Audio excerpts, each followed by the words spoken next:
Alright, we're live. Nice. Okay. So tonight, all I'm going to be doing is reacting to other people's Xenoblade content that I find. Let's see.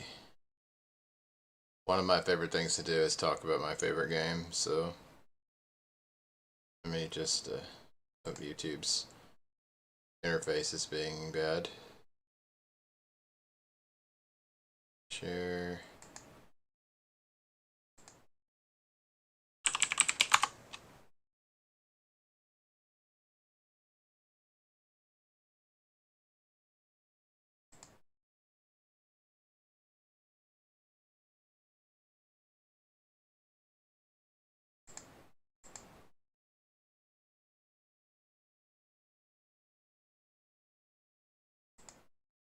I hate Facebook's creator studio is not good.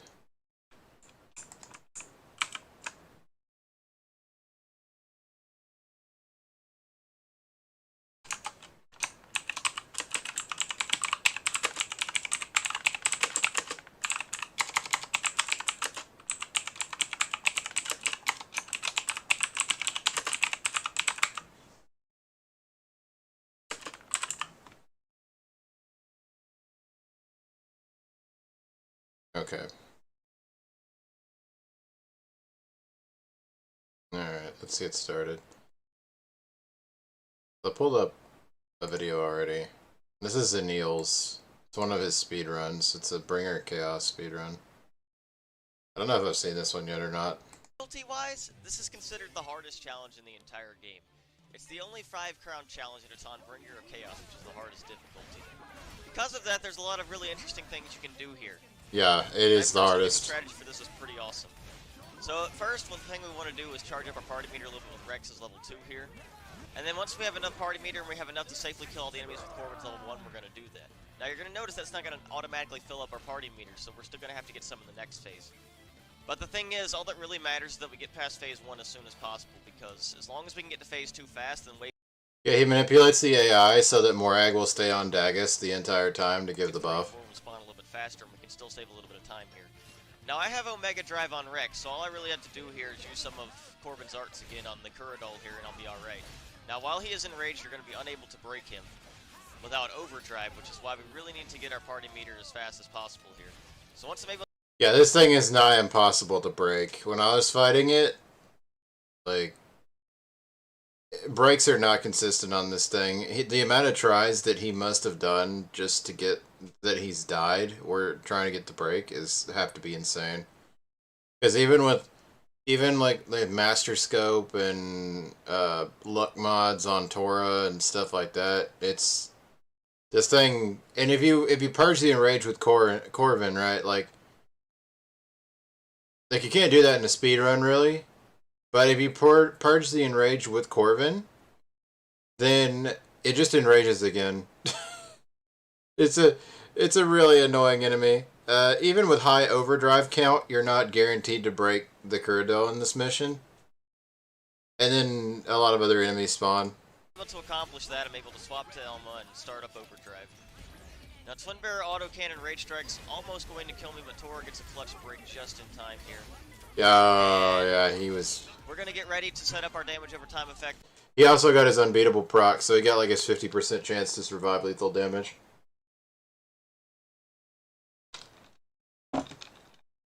That's really good. On the launch with Corvin's level 2. Now the thing about Kuradol is that he's not gonna die before the next. Hey, how much damage did that do? Time effect on the launch with Corvin's level 2. Oh, it damage capped. Oh, Corvin balanced. I wonder what chips he has on Corvin to make him do that much. Probably like launch boost or something, or whatever it's called, the launch damage up, and then maybe fusion combo boost, I think. Now the thing about Kuradol is that he's not going to die before the next phase, so our allies are going to have to fight him while we fight the next phase. So we're going to prepare for that as much as we can in this phase. So what we want to do here is... Oh, another thing that I noticed about Anil's videos is this Common Blade he has on Morag. is something that I have not been able to get. I have, even despite having like, I think 400 or 500 hours in the game, I still have not been able to pull an electric katana or lance. Preferably, you want that has the right skills on it, right? Like, you need a specific skill on this. Preferably, you want multiples of specific skills plus a really good stat booster. But like this lance he has is extremely rare. Um, it has the maxed out thing I think for fusion combos, and it has so you put it so you can have the smash on Morag to get the maxed out damage over time. And this lance is so absurdly rare that he has. I'm pretty sure it's one of the most rare combinations of skills you can get. Um,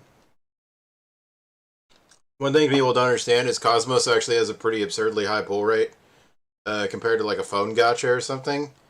And it's really easy to get her if you just keep pulling. But common blades, it's almost impossible to pull the right ones. It's one of the reasons that people don't like the gotcha system in this game. They actually play the game a ton. It's just really hard to get the right blades. Choose Elma's level 2 twice while we have the time, and that is going to give us better overdrive count because of her 14 hit level 2 special and the fact that special hits increase the overdrive counter by 5. That's going to let us break more consistently, give us more damage overall, and just all around be very useful. When does it enrage again? Better overdrive count because of like, go back. Okay. He's not going to die much with so damage over time, and we're going to get ready. Corvin purges the enrage here. So the enrage is gone. Now the thing about Kuradal is that he's not going to die before the next phase, so our allies are going to have to fight him while we fight the next phase. So we're going to prepare for that as much as we can in this phase. So what we want to do here is use Elma's level 2 twice while we have the time, and that is going to give us better overdrive count because of her 14 hit level 2 special and the fact that special hits... So it enrages after like 19 seconds, and it was stun locked. So it only enraged because it got out of stun lock. And that was only like 19 seconds of it being not enraged. However, the Corvin special, I understand another reason why he uses it is because it allows you to break the Kuradil more reliably on the first couple breaks. Let us break more consistently, give us more damage overall, and just all around be very useful. Now, Kuradil has a lot of break resistance, so we needed some luck in order to really complete this challenge here. So once again, I'm about to just charge up my level 2 one more time with Elm. We're going to use it one more time, and then we got to get some affinity on Mythra, so she's max affinity by the time phase 2 starts, or phase 3. Because I ended phase 1 and Kuradil spawned at about 28 seconds here, that means phase 3 is going to spawn at 158, which is a little earlier than last time I did this challenge because I did the Corvin method where I killed phase 1 faster. So our goal is to get the level 2 and max affinity right before that happens, and I end up getting max affinity just in time here. I'm able to target the Drage and use Mythra's level 2. And we are going to kill the soldier over in the corner. The sniper all the way on the other side of the stage is the main reason we have to use Mythra's level 2 here, because we got to kill that. And now we're stuck with just these Drages here, and we're going to use Elma to clear them as fast as possible. Now I messed up slightly here with my targeting and accidentally target this guy after targeting this guy, but that ends up not mattering at all later. And I'll explain why when we get there. You would normally think something like that would lose you a little bit of time, but thankfully, because of how this challenge works, it ends up being alright. So now I'm going to target the Muss. I'm going to use 4 arts on him to bring him down to about half health. And then I'm going to target the other one and use my level 3 special with Elma, and it's going to AoE both of them down. And that's going to end the final phase of enemies, and our last enemy after this is just going to be Kuradil.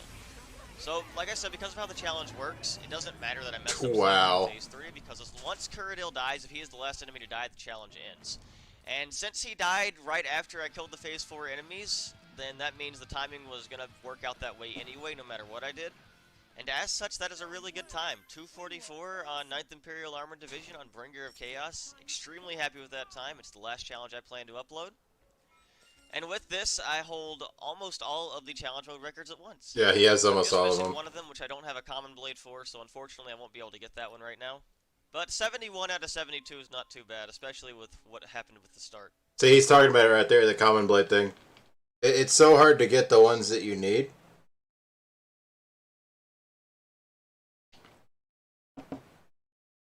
Okay, so he's got Abyss Mask on Rex. That's why he was able to hit that damage. I almost never use Abyss Mask. I know it's really good, I just don't. because of the increased damage. But I mean, on to yourself. Oh, you have Crimson Headband and Abyss Mask.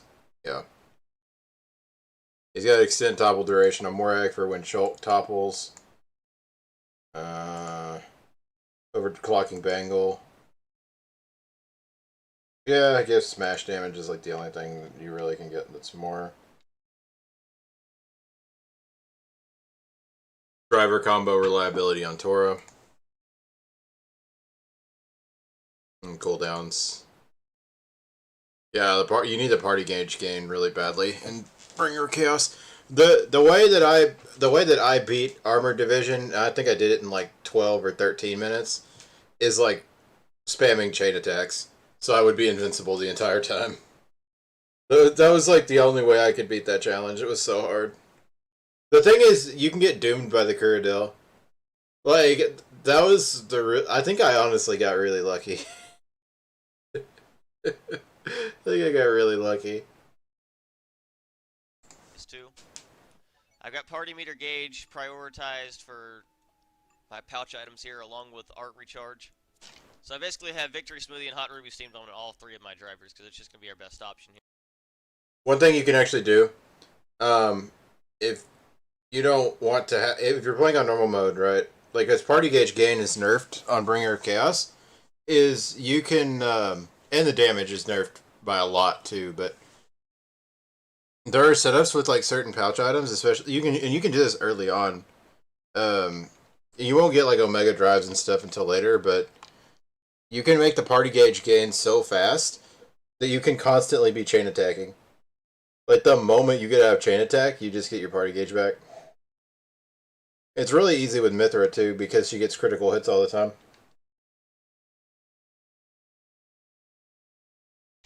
It's absurdly easy. You can really quickly get to the point where you can just be permanently invincible. It's one of the reasons why people memed normal mode so much. That like figured out some of the more cheesy strats in this game. And it's why they nerfed the party gauge and Bringer of Chaos. Because chain attacks also have way too high of a damage ratio. Although people don't realize this because they don't know how to use fusion combos. That you can, or how to use Orb Master to get orbs really fast. So if you have like Orb Master, you can get like 3 orbs in one. You have a potential to get 3 orbs in one blade combo sequence, and then just immediately chain attack and kill every boss in the game. It's pretty fast. Okay, yeah. So he has anti-spike on Corvin because I think the Kuradel has the spike, and then he's got. This is what I was most curious about. Level 2 special damage by 70%. Yeah. And that's the one you're saying of the fusion combo. Oh, and affinity max attack. So he doesn't have fusion combo boost. Okay. Hmm. Let's see. What other type? What other kind of video did we want?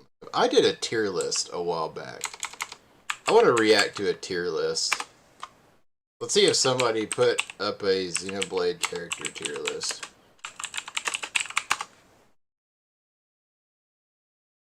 I think Neil actually made one, and I kind of want to react to it.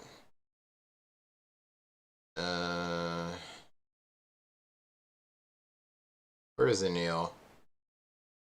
I mean, I'm on his page. I could just look it up that way. Okay. Yeah, I think I'll do that. Oh, I need to like the video. We'll do a Neil's again for a little bit. Where is his tier list? I know he made it a while back. It's of like all the characters.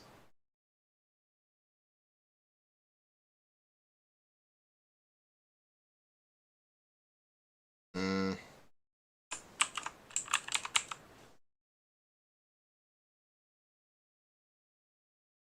No, this is just the blades.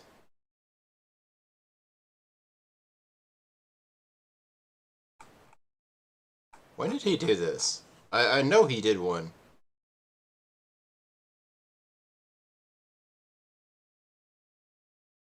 Hmm.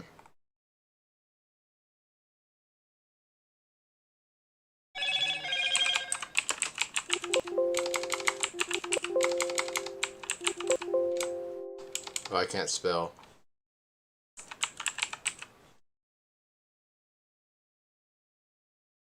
I don't know where he did it. It's in your tier list. Okay, yeah, ranking every Xeno character. Hello, friends. Today I have a wonderful video for you that will absolutely not at all be Okay, good. Oh my god, he's using the UMN music from Xenosaga 1. controversial. That's right, I'm bringing you a Xeno series. He knows it's gonna make people mad. I ranked every single relevant character I could think of in this series. That is a grand total of 115 total characters from all three Xenoblade games, as well as Xenogears and Xenosaga. Yeah, it's a lot of people. This is a video that was actually requested of me quite a bit on my Discord server, and I thought it would actually be pretty fun to do, so I decided to do it.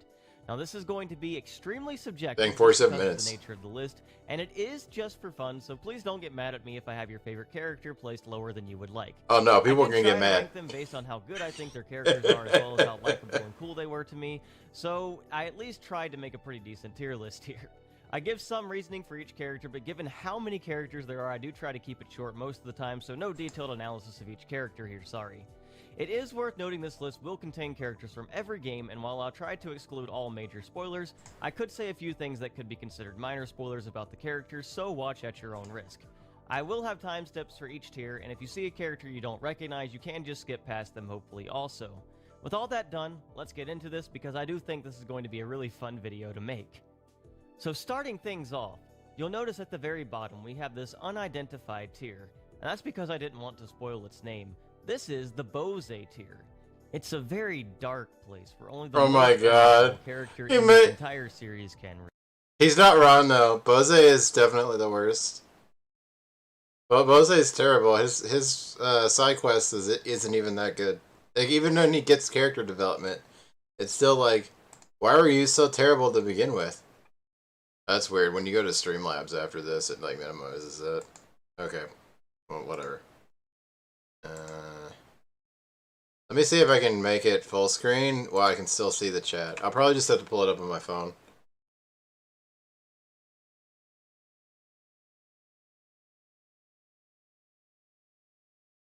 Give me a couple of seconds and I will fix this problem. Okay. Reside. There's no way to sugarcoat this. Bose is actually awful. Dude comes into the game and basically demands you call him sensei, then you find out he's a massive racist. He's literally a racist weeb, and the game gives him to you as a party member and tries to make you like him despite almost everything he does making you like him less and less. I absolutely despise this dude, and there's probably only one other character in this entire series I hate more, but at the very least you are very much supposed to hate him, so he'll be ranked a lot higher. Bose is an ally who still manages to... I get the feeling I know who he's talking about. I haven't seen this, by the way. Let me see. I get the feeling I know what character he's talking about when he says you're supposed to hate them. And he says he hates it more. I think I know. Okay, I got my chat pulled up on my phone. I can see it now. Make sure my camera's in a good spot too. Yeah, Bose is pretty bad. He's so annoying. I don't know why they thought he would be cool. Like, I mean, even when he stops being a racist, he was still irritating the entire time. And he's not even good. Like, he's not even a good character. Like, combat-wise, he's terrible. I don't even remember what art you learned from him. Is it useful? I don't know. To be awful and genuinely unlikable as a character. Worst character in this entire series, free. F tier here is for characters I just do not really like. They most... Okay, so if you like translate this to my list, double S is my S tier, and then A, B, C, D. I think I put F down here instead of just having an E tier. I'm not really sure. I don't remember. And then I had a no tier, but he's got like way more because he has way more characters to go through. Mostly have alpha writing, in my opinion, are some of the worst characters in this series. At the bottom of the barrel here, we have Luxar, the main antagonist of Xenoblade X. Now, the plot of Xenoblade X is kind of a meme, and this dude doesn't really help either. I can't think of a more generic and boring villain you could have to be your antagonist in a video game, and there isn't a single ounce of decent writing in his character. He doesn't even... Okay, I will say this, even though I agree with his placement of Luxar, because Luxar is awful and X's plot is awful. But the there are at least some things that Luxar says that set up a lot of mysteries that are for future stuff that they didn't end up doing. But I mean, that's also Monolith's thing for not finishing X and then having to deal with all the writing fallout from that. Luxar is still terrible, though. He's not that good of a character. Like, having him as the leading villain was in X was really bad. Even have a cool design either, so he really has nothing redeemable about him. Oh yeah, he's super Speaking ugly. of antagonists with nothing redeemable about them, here's Gort. Gort sucks. If you like Gort, I don't know what to tell you. Let's move on. Next spot goes to Lorithia. Okay, I actually disagree with this one a little bit. You can move Gort up to E, because Gort does serve his narrative purpose pretty well. Because, you know, he's not supposed to be a very complicated character, and he has so little screen time, like, who cares? He's supposed to be there to, like, give Laura a character, and he does that, so I don't know why he's ranked so terrible. I mean, he's a horrible character, too, but, you know, he actually fulfills his narrative purpose, whereas Luxar doesn't. Dorothea is easily the most boring antagonist in the first game, not really Yeah. relevant for most of the game, then just turning into an extremely generic and boring bad guy, and is just genuinely unlikable all around. Yeah, I Lorithia don't is not think good. even the most hardcore of Xenoblade fans will argue with her just being really awful, so here she goes. She is hot, though. Speaking of boring antagonists, we aren't quite done yet. Like, I don't think Gort is worse than Lorithia Gotia, though. Because Goetia will be joining Goetia, them I don't know how to say her for basically name. being a female Luxar clone who just wants to kill humanity for some reason and never gets any kind of debt or character to speak of. She dies, like, I'm right putting her away, I ahead of think, the other right? three because it Yeah, looks like she they gets tried to do killed some immediately. semblance of something with her in the few chapters she appears in, but let's face it, she's really just boring too. I guess the Xenoblade X slander won't end there though, because Alexa. Oh, no. Why are you putting Alexa is so another low? godlike character She's like funny. Sensei, who is really just not likable at all. She's funny, Her though. character is that she likes skills. Not only I do does too, Lynn though. already do that, but Alexa is even more bland and shallow about it, and it gets really grating when that's basically all she talks about for the entirety of her affinity missions, and it just makes her character extremely unlikable. But there were some funny jokes in there. Don't worry though, because we're gonna change things up now. Oh, yeah, I We agree with have this one, Choo-Choo though. From Xenogears coming Choo-Choo up. is awful. Choo-Choo is basically the original Napon, and probably the most useless mascot character in Oh. the series. They join your team for literally zero reason and never have an ounce of plot relevance. I hate beyond, like, Choo-Choo 10 lines of too. dialogue the entire game, and I'm wondering why they were even included. Dude, just at least put Alexa in E tier, man. In this tier, but they serve absolutely zero purpose, so here Choo-Choo will remain. Yeah, Choo-Choo Continuing does on, nothing. Gelgor will be joining the Chosen Few down here in the garbage can because I don't understand what this guy was ever supposed to accomplish in Future Connected. Okay, the biggest problem with Gelgar in FC is that the ending to his storyline is in a side quest that has no voice acting. Like, that should have been part of the main plot. Why wasn't it part of the main plot? I don't understand that. You fight him after some really dumb speech where he's being racist, and then he disappears and the entire plot point is completely dropped. Why this happens, I have no idea, but it left a really bad taste in my mouth. It's dropped in the main quest, but it doesn't... It's finished in a side quest, but I don't know why it was finished in that side quest. It makes no sense. So Gelgor is staying right here. Next up, we have the most predictable low placement of all time. Oh, dude, he should have been in Boza Tatsu is tier. extremely annoying every time he appears. He should have been in Boza He's a tier. awful character, and is basically one giant food joke. No one likes Tatsu, so Tatsu should have been in Boza tier. The final spot in F tier is going to go to Tatsu. Oh, and no, Lin no, here, no, though. no. So why is Lin so low? Well, for one, half of her character is also Tatsu food jokes, which really just brings her down significantly in my eyes, and is just another reason Tatsu is genuinely awful, because he brings down not only himself, but another character who could have been likable otherwise. I care pretty much nothing for Lin, and the association with Tatsu really does not help her either, when she doesn't really get a lot of great writing moments in the amazing Xenoblade plot to begin with. I mean, X's plot is terrible. I thought Lin actually had some really cool stuff outside of Tatsu. Like, the stuff with the flight module is actually pretty cool. I would put... If I was doing this, I'd probably put Lin up here. I mean, she's not good just by virtue of the fact that she's a Xenoblade X character. But I disagree with him with this. I would definitely put Lin, like, right here or something. Depending on who he puts in E tier, anyway. Like, I don't think Lin deserves to be in the same tier as some of these people. I don't think Alexa needs to be down here either, but I think Tatsu should be down here, like 100%. Tatsu is. With that done, we'll be moving up to E tier. This tier is for characters I'd say I'm really indifferent to or just don't really care for that much. They don't really have good writing or interesting characters to speak of, but I probably don't really hate them much either, and if I do dislike them some, I still think they're better than the characters in F tier. First up, we have Rock. Rock does literally nothing the entire game in Yes. He says a few things when he gets fandom, then a few things when he gets pulled again, trying to give him the tiniest amount of debt, but he's really just pretty much useless, and I don't really care much for him at all. Doug will also be... Yes.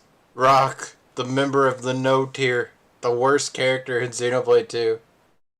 He actually, Neil agreed with me. He made Rock the worst character in the game. he agreed. Oh, I'm so glad he did. Dude, Rock is awful. Rock actually is like one of the only characters in Xenoblade 2 that actively makes the game worse. Just by existing. And I can't think of anyone else in Xenoblade 2 that does that. Like, even a lot of the side quest characters and stuff. Like maybe some of the rare blades, but Rock is worse by the fact that he's in the main story. I think if some of the rare blades showed up in the main story, they would be worse than him. But the fact that he hurts an already weak part of the game and then does nothing makes him just so bad. Like why? I don't know. I guess I'm okay with Doug. I'm not actually going to argue the Xenoblade X characters much, because the game's story is terrible anyway. I am literally playing through Xenoblade X right now, and I can't tell you a single thing Doug has done.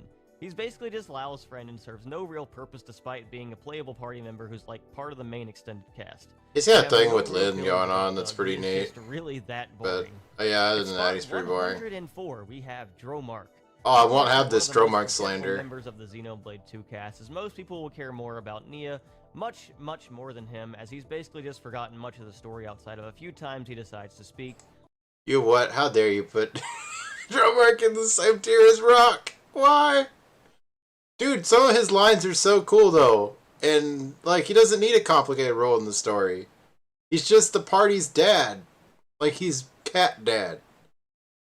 Like, dude. Dromark's entire thing is that he's wise. Which isn't that complicated, but for his role in the story, he doesn't need to be that complicated. And then he's like Nia's like first person that she could like rely on. Like Dromark's a good character, man. You don't need to do Dromark slander. You know why I think he's putting Dromark so low? It's that Dromark is like the worst blade gameplay wise in Xenoblade 2. He's one of the worst ones. It does make me sad that Dromark gameplay wise is so terrible. I think if he wasn't so completely worthless in gameplay, I think Neil would put him like up here. I think he's being biased there, because there is no way that Dromark is as bad as Rock and Doug. But let's face it, he doesn't really have his own character or anything, and just exists to exemplify Nia more. Can't really place him higher than here.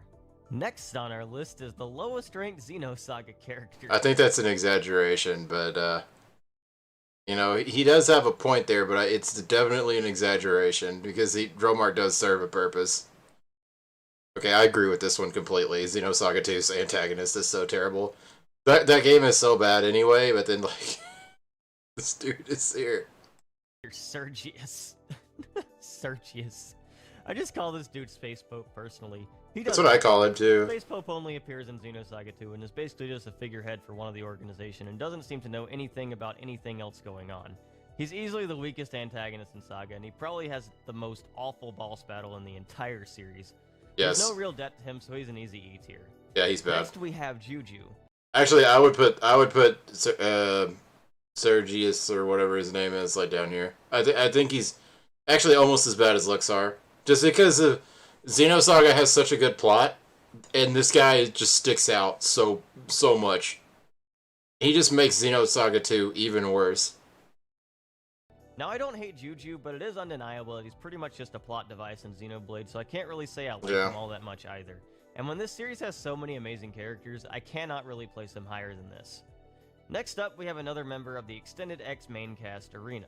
Mm. Arena kind of suffers from a lot of the same problems Doug does. She kind of exists and doesn't really do much of anything, and even with her own affinity missions and the fact she's marginally involved in the main plot, it doesn't really help make her a memorable or interesting character to me. Yeah, but she does have some of her things with Elma, and then she has the whole thing with Gwyn on the side. Like, thing about a lot of the Xenoblade X characters is that they're not really explored unless you do side quests. And honestly, he's right about Arena's own side quests being kind of not so great, but her stuff in Murderous is better. Now, some of the Xenoblade X characters legitimately have cool moments or interesting affinity missions, don't get me wrong. This list is not to hate on Xenoblade X characters, trust me. There's just a lot of weaker characters in the game also.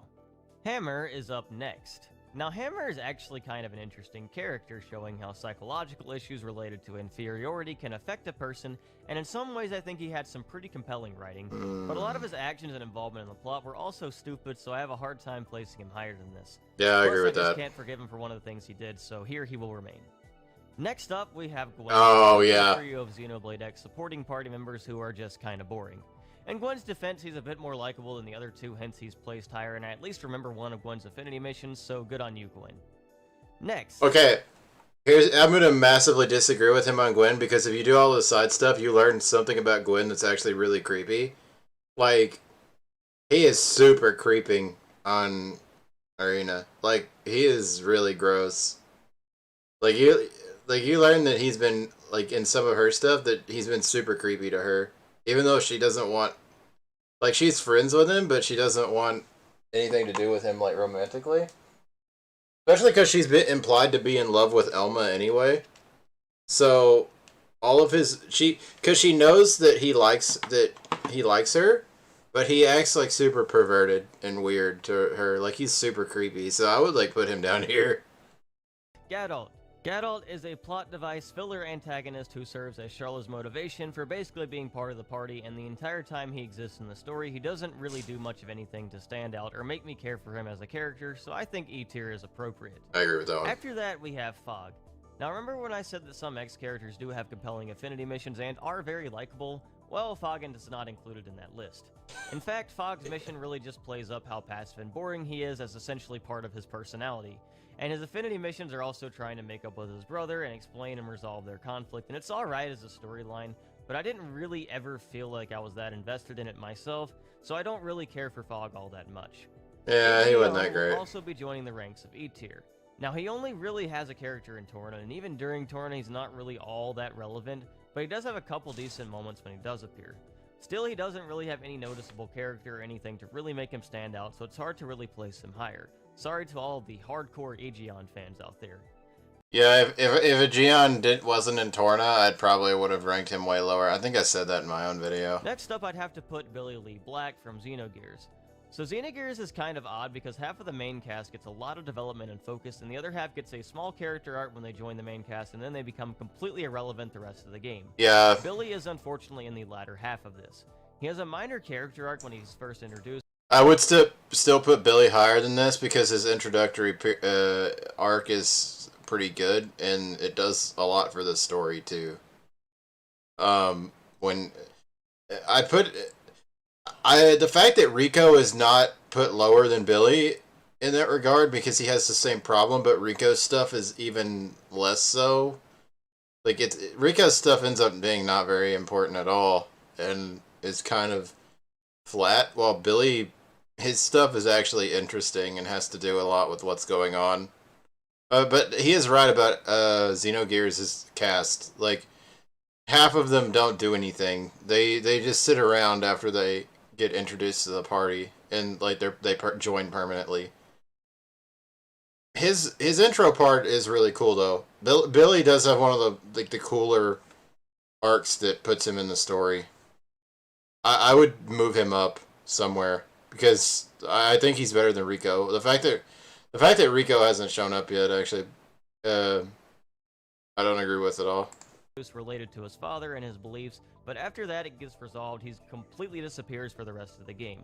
Personally, I didn't find him all that interesting either. I even found his father more interesting. Oh yeah, Really his dad is more interesting than he is. Now we might get to a more controversial one.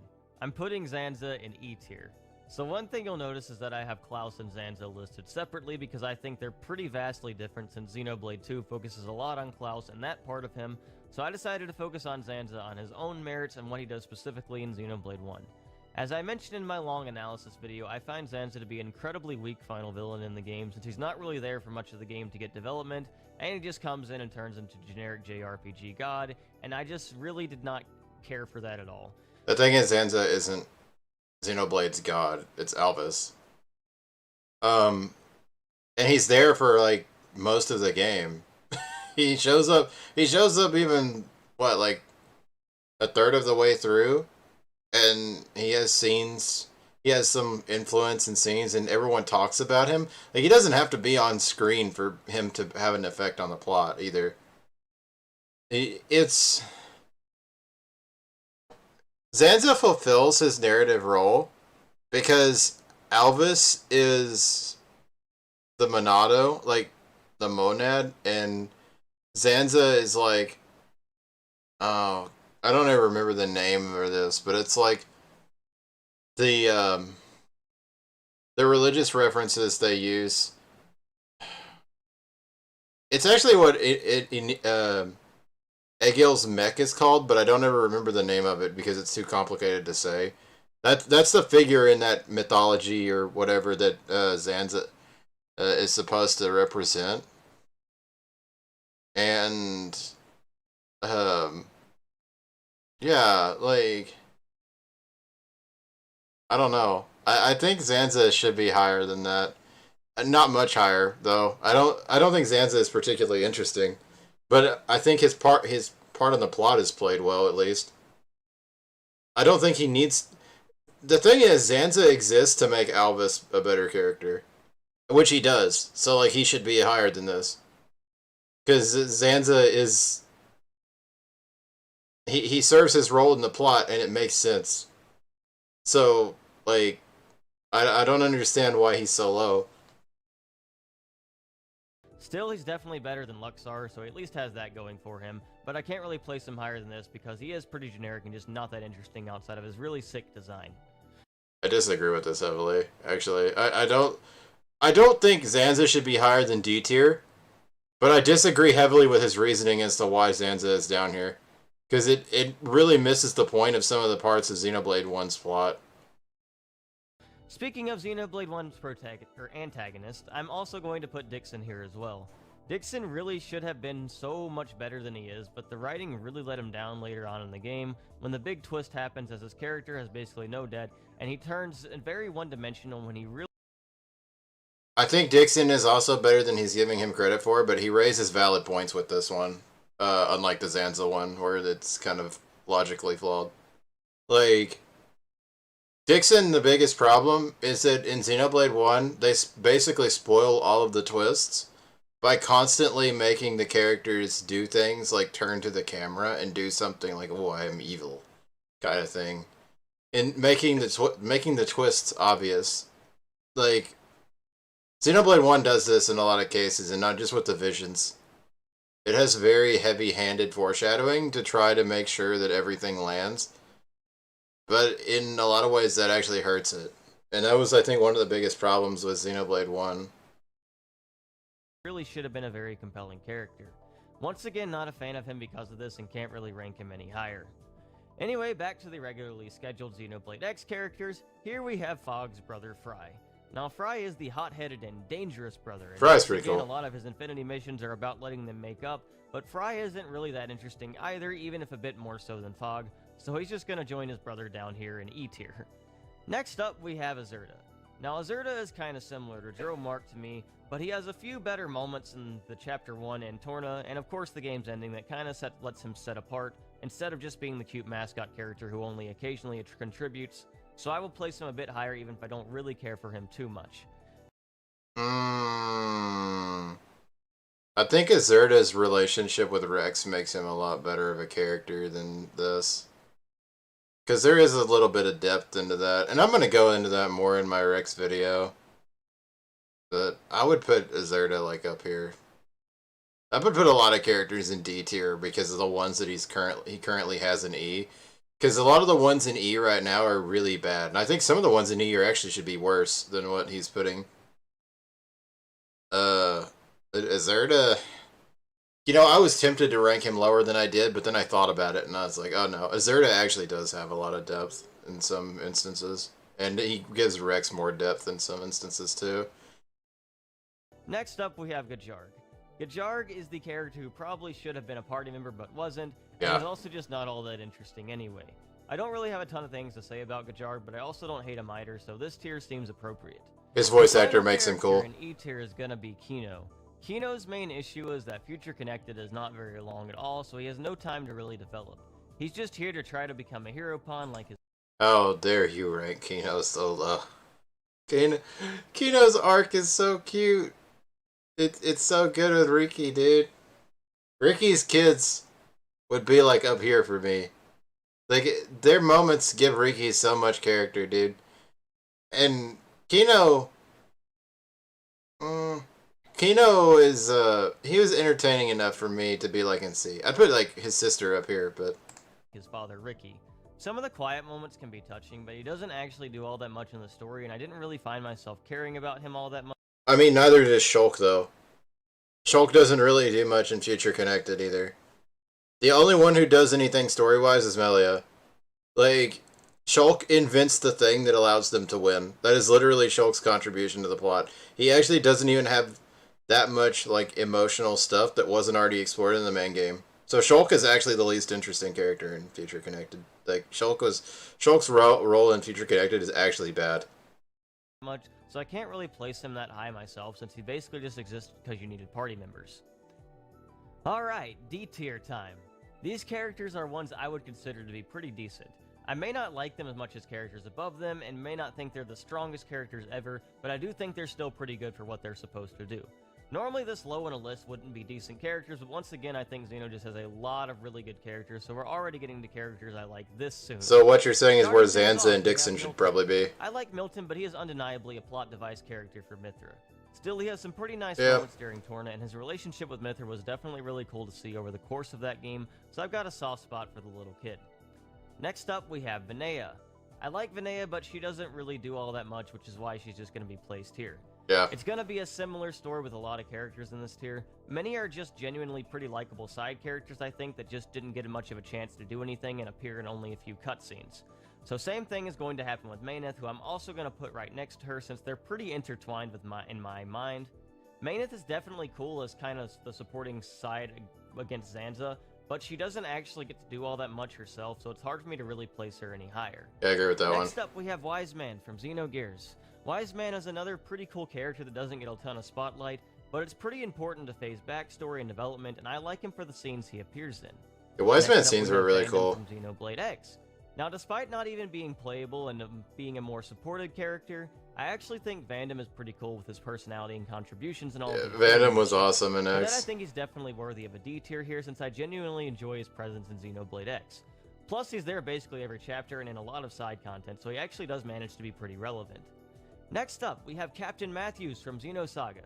Now, Matthews is very similar to Vandom in that he's a Matthews doesn't get enough screen time across all three games, and one of my friends even got mad at me for ranking him so low when I showed the initial list, but I think he fits a lot of the same criteria many characters this low already have, and despite being cool as a side character, I still feel like he's not always the most relevant character, so I can't really place him higher. Moving on to even more likable side characters, we have Kalyan. Kalyan is Melia's very likable brother. Yeah, Kalyan's pretty cool. But once again, just because of the big lack of focus and importance overall, I feel like he probably has to be placed in this tier as many of the other characters here, since while I do like him, he definitely doesn't really compare to the characters tiers above him for me. Alright, now we finally get to a part. He did make me cry, though. Nene.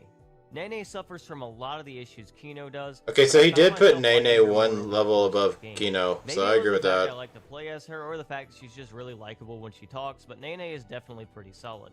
Unfortunately, FC being short and her not getting all that much time does kind of lower her in my eyes, and I can't bring myself to care about her a significant amount, so I'm going to have to leave her here. Bring back Nene and Kino in Future Connected. Has a very similar issue to Billy, Emeralda barely gets any screen time or development time in Xenogears, and just joins your party because she can. The heck? I think she has a cool design and interesting backstory, but it's hard to care about her too much given her lack of importance to the actual story and lack of character development.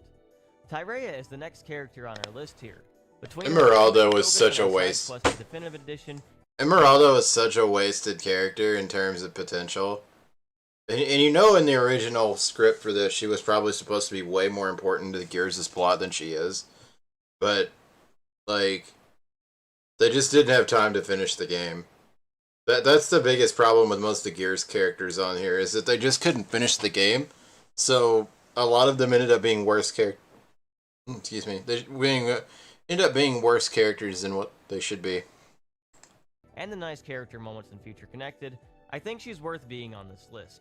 And I think she's a pretty likable character as well. After She should have been to playable. herself after everything that happens and become closer to Tyrea. Now, she doesn't do all that much, and I personally didn't care for her a ton, but she's definitely still pretty cool, so I think she at least deserves to be here. Tyrea, why weren't you playable? Now, Mumkar isn't exactly likable, but he isn't supposed to be, and I do think he's an alright antagonist for what he does in the story. Mumkar's hilarious. He's had a bit more depth to him, but he's still alright for what he does, so I'd say D tier is appropriate here. Yeah, I'm okay with that one, but She's I like one of the Mumkar. Xenoblade X characters that's actually pretty likable across all her Actually, never mind. I would put Mumkar in C because he's part of the reason why Xenoblade 1's opening is so good.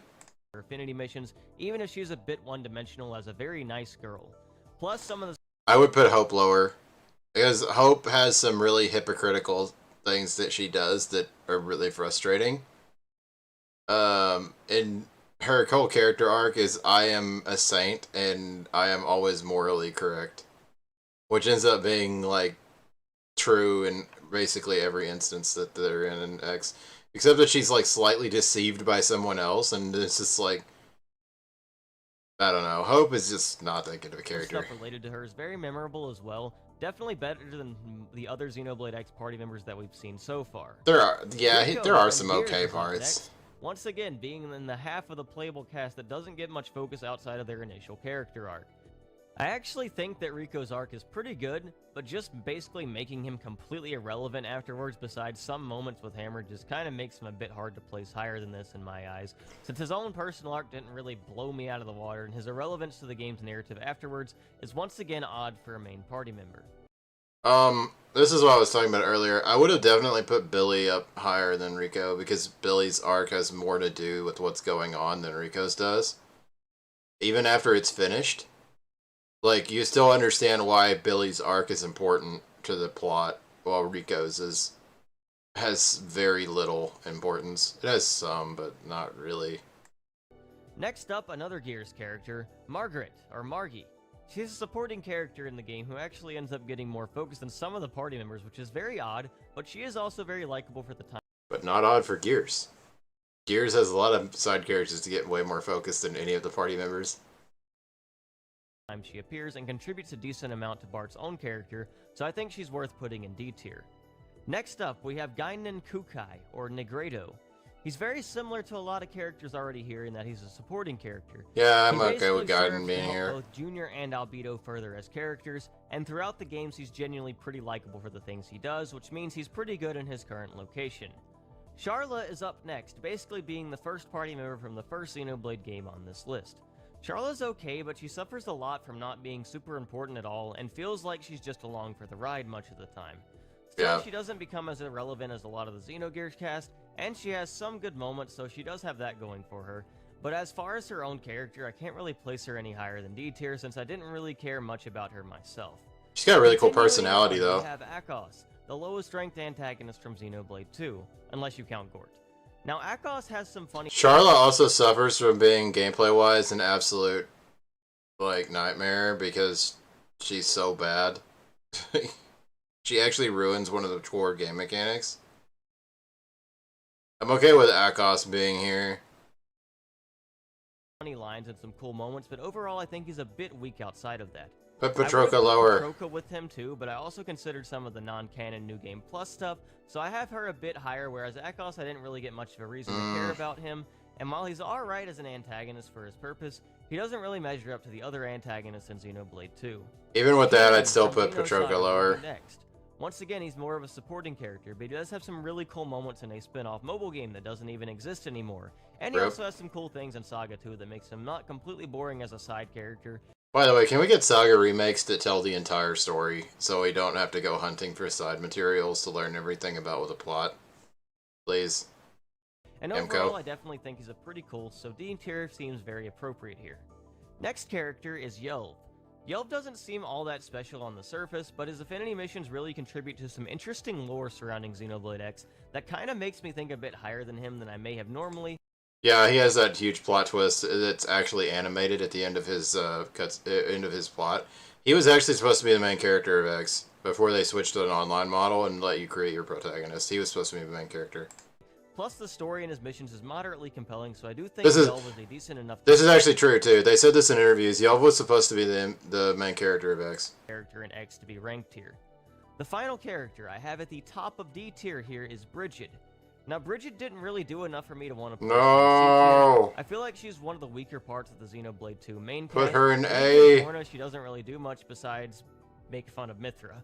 She has a couple pretty cool moments talking about the nature of blade memory, and she definitely has a really nice design, but I couldn't bring myself to care about her a significant amount to rank her any higher. It's over, boys. Move on to C tier. Bridget C got tier so low. includes characters I genuinely like, or have some aspects that I think make them pretty good characters. All in all, I think they're stronger or better than the characters in D tier, though. First up, we have Sigurd from Xenogears. Sigurd is one of the major supporting characters in the game, and more okay, yeah, I like this one. Playable party members. I honestly thought he might eventually be playable myself during my first playthrough. Yeah, why isn't Sigurd playable? He's very loyal to Bart and supports him throughout the game and everything, and does a lot to make him a pretty memorable and solid character, even if he doesn't get much development himself. Nephilim is up next. She's a more supportive character in Xenosaga, but also one I found myself not Ellie. a bit every time she appeared during the story for helping develop Xion as well. Yeah. She also adds a lot of interesting lore to the series, and as such is definitely one of the cooler side characters in my opinion.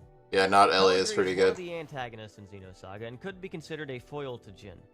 She's not the absolute best antagonist in the series, but I think she serves her purpose well and has some pretty solid writing that makes her pretty memorable, even if she's a more minor character as a whole, and her existence definitely affects Jin's own growth, which is pretty cool.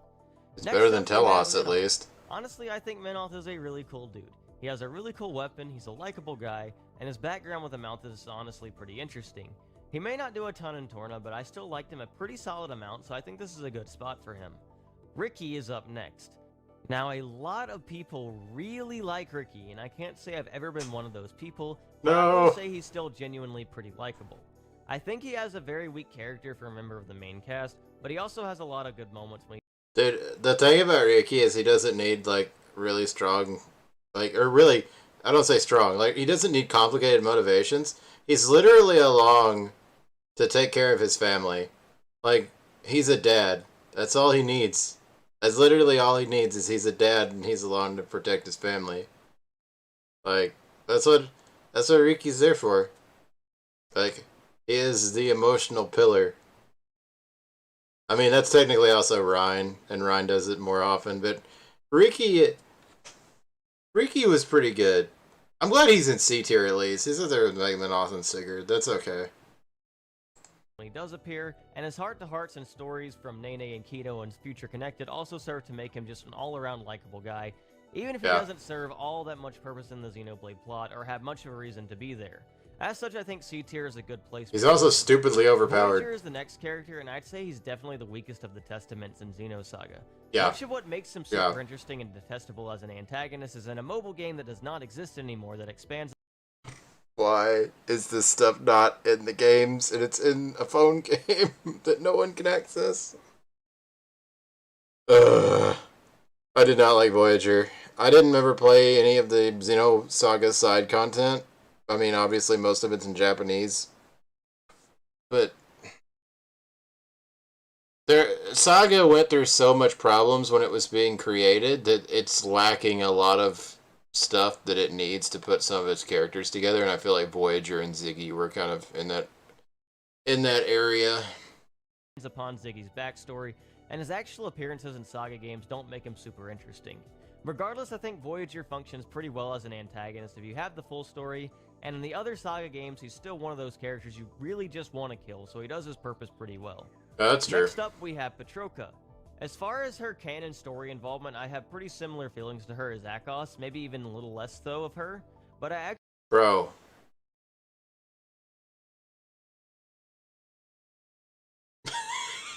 actually found myself liking her quite a bit more during the non-canon New Game Plus stuff, where you can actually pull her as a blade. That didn't change It's it really much fun for how me. that blade to you is much more redeemable as a personality if you pull her. Plus, her Japanese voice is actually super good and fitting, which is something English doesn't get that raises her up quite a bit in my eyes. And as such, I still didn't like Petroka. I still did Next not up, like we have Petroka at Hugo. all. We won't forget him. Now, Hugo kinda exists just to be the third-party member of Torna, but I No, still he feel doesn't. Like he gets some pretty decent moments over the course of the story and all the content Lies. in that game. I actually like Hugo quite a bit, despite him not really doing a ton, just because I feel like Torna did a great job of letting you connect more to the main cast with a lot of little small side stuff, which I think really helped their characters quite a bit. Well, Yeah. except maybe Aegeon, who I still didn't care for all that much. So next up, Poor we have Aegeon. Amalthus. I hate Amalthus, but I'm supposed to hate Amalthus and think he has some pretty solid writing that people really just ignore when talking about him that I think makes him at least Yeah. worthy of C tier. He's actually got a pretty decent character when you really examine him and functions pretty well as an antagonist because of this. He's not the absolute most compelling villain ever, but I think he does his job pretty well and is good enough to be placed here. Pandoria will also... I agree with everything he said, except for the placement of Amalthus. I don't think he belongs in this tier. I think he probably should be, like, up here or up here. Because even when you consider, like, Gears and Saga antagonists, Amalthus's role in the plot and the narrative themes that he serves are so complex that, like, he is an extremely unique JRPG antagonist. Like, he's extremely unique. I feel like Amalthus could go way higher than this. Like, I don't think he deserves to be. I don't think he needs to be in the same tier as Hugo and Riki. Like, as much as I love Riki, I don't think I think this is a good tier for Riki, by the way. I don't think Amalthus should be this low. also be placed in C tier. I heavily think disagree she with that works one. very well as a partner to This one might be the one I disagree with the most.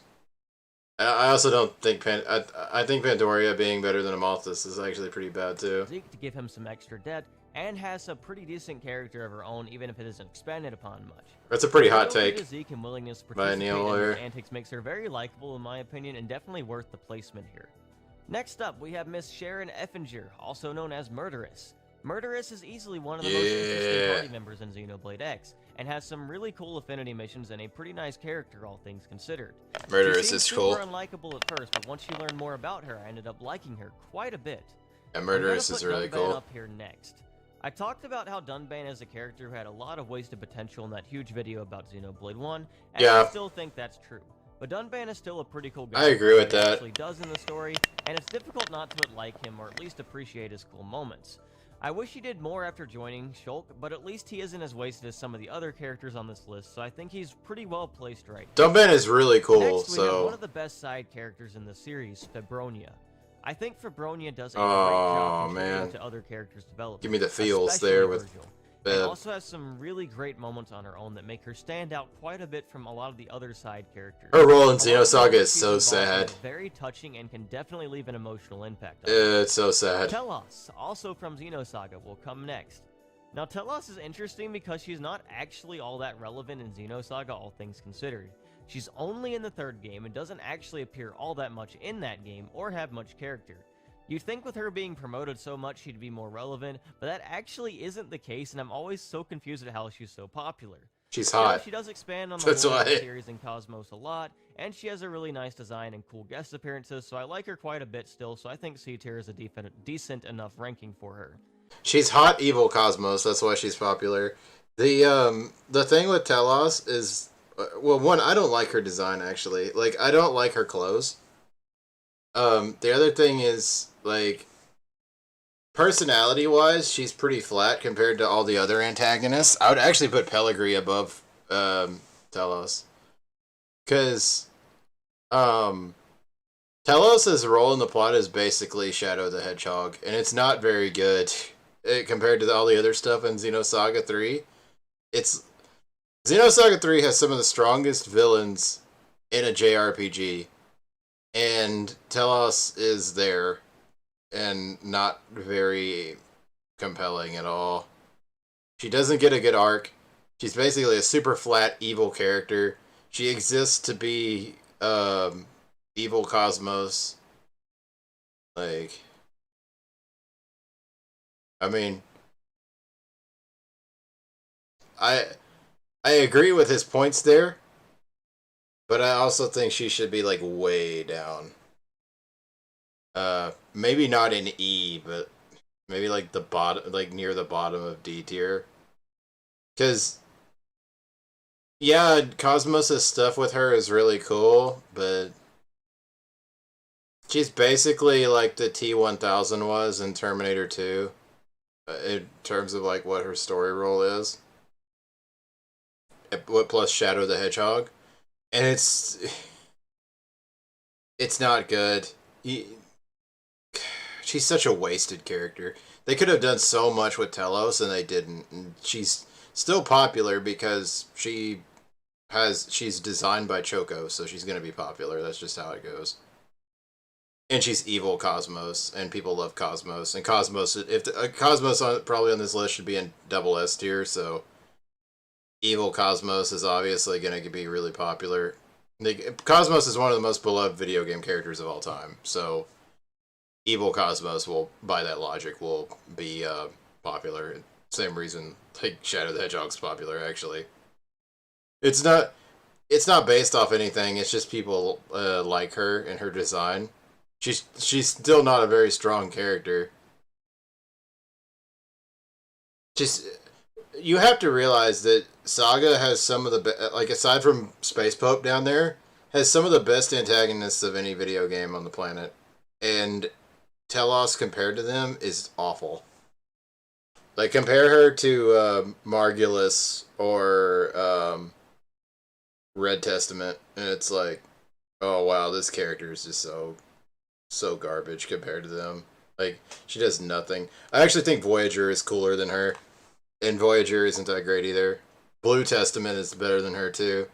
Like I can't think of a single Xenosaga antagonist that is better than Telos or is worse than Telos, except for the Space Pope. Like I can't think of anyone else. Next up, we have Celica, who I think is easily one of the better Xenoblade X characters. I agree with I think this. it was really cool how she was super devoted to Rock and was willing to go tackle Blade missions on her own just to prevent him from fighting, and she has a pretty cool character and moments to me. It's nothing super special, but I've always liked her a decent amount. She also gives you a really OP art. Xenoblade X characters. Here we have L. L is a bit of a comic relief type character, but he's a mysterious. Who learned human knowledge from an expansive library and seems to be super jolly all the time. Personally, I think he's a pretty cool dude. I liked how ridiculous his affinity. He also has a lot of the lore questions with X wrapped around him because he actually defies a lot of the stuff that's going on in the game. And doesn't have, like, he's not affected by Planet Mira at all. He can speak the language. He actually has to learn the languages instead of just, like, automatically being able to speak them. Like, there's a lot of lore questions with L. He's a really good character. Missions were, and the shop he opens in NLA is actually very useful, so that helps out a lot. Yeah. Should he be ranked quite this high? Maybe not, but I like L, so I'm keeping him right here. Next up, we have Dmitry Yuriev from Xenosaga. He's not my favorite of the antagonists, but I have warmed up to his character a bit more recently. A man who saw... Yuriev is actually hilarious, especially the English version. He is so sarcastic when he's on screen. He is the biggest jerk in the universe. He's so funny. The powers I gave you must not have amounted to much, my dear son. He sounds like Darkseid, and he has like some of the most trolly lines. Like he's so crazy, and he's so casually dismissive of everyone around him that it actually wraps him around to being funny again. But he does have a really cool arc, too. All the power of the Zohar, which drove him to fear, and then to overcome that fear, obtain the power for himself. He is also the source of the song Godsip, which is one of the greatest songs in the series, and I think best song. Really Best song in its whole the soundtrack. world of Xenosaga, as well as the URTVs even more. Albus Yeah, his role in Saga is insanely good, and his existence expands on a lot of concepts with the entire Zohar thing and Udu thing. So I actually would rank him higher than this, and he's going to put Alvis above Yuriev, which I guess is okay, but I don't like that Yuriev is in the same tier as Telos. Like, I really don't like that. I think him I think him and Amalthus being so low when they have such interesting roles in the plot is and they raise such interesting concepts that I think that having them both low is kind of not jiving with me that well. I think I disagree with Anil in this one for sure. This is up next. I think he's a pretty cool character, and the lore surrounding him is actually really cool when he was basically confirmed as being Ontos. Yeah, In Xenoblade 1, he kinda acts as Cryptic Mystery Man with his own motivations for much of the game, so there isn't actually all that much to him besides just thinking he's a pretty cool guy and liking his lore, so it's hard for me to justify ranking him higher than this. I But feel I think like he's overall still a pretty cool dude. I, Next f- up, I have I feel like more explanations for how Alvis was able to rebel is would have been nice and probably would have improved his placement for both me and Anil. I haven't made a Xenoblade 1 tier list, but I've been considering it. I would probably like Alvis more if he had more expansion on how things were able to happen the way they were. Instead, he just randomly does the things he does, and you're not given any kind of good plot hooks onto why. You can kind of guess from Xenoblade 2, but you know that Xenoblade 2 wasn't even in their minds when they wrote it. So, what is he doing? That's kind of what I want to know with Alvis. I hope Alvis returns in Xenoblade 3. I think he will. I think even if none of the other characters come back, Alvis will. Maria here. Now, Maria is the last member of the Xenogears cast that basically becomes completely irrelevant after her little mini arc for the rest of the game. But Yeah. the difference to me is that Maria's arc is actually super cool part of Xenogears and has some really, really nice music as well. Yes. And I also really like her design, so I think Shivat her to be put is higher than the likes of easily one of the best Lily, parts of and as Gears. such, here she is in C tier. The final character I'll be placing in C tier is Miang. Miang is a really interesting character to the lore of Xenogears and functions pretty well as a character and Yeah. antagonist in the overarching story.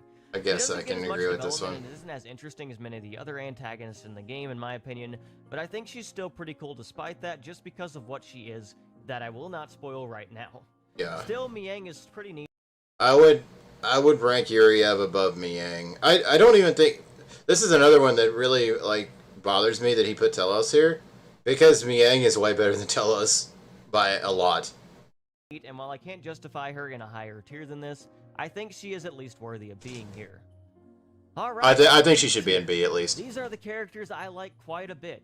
I think there's at least one aspect I think is really well done or really like about them, and I'd say I'm more fond of these characters overall. I need to like I'm the gonna start video by things the way. off with Fiora here. Fiora's character isn't exactly my favorite in Xenoblade 1, and I think without Shulk there wouldn't be all that much to her, but I Yeah. kinda like her still regardless of that.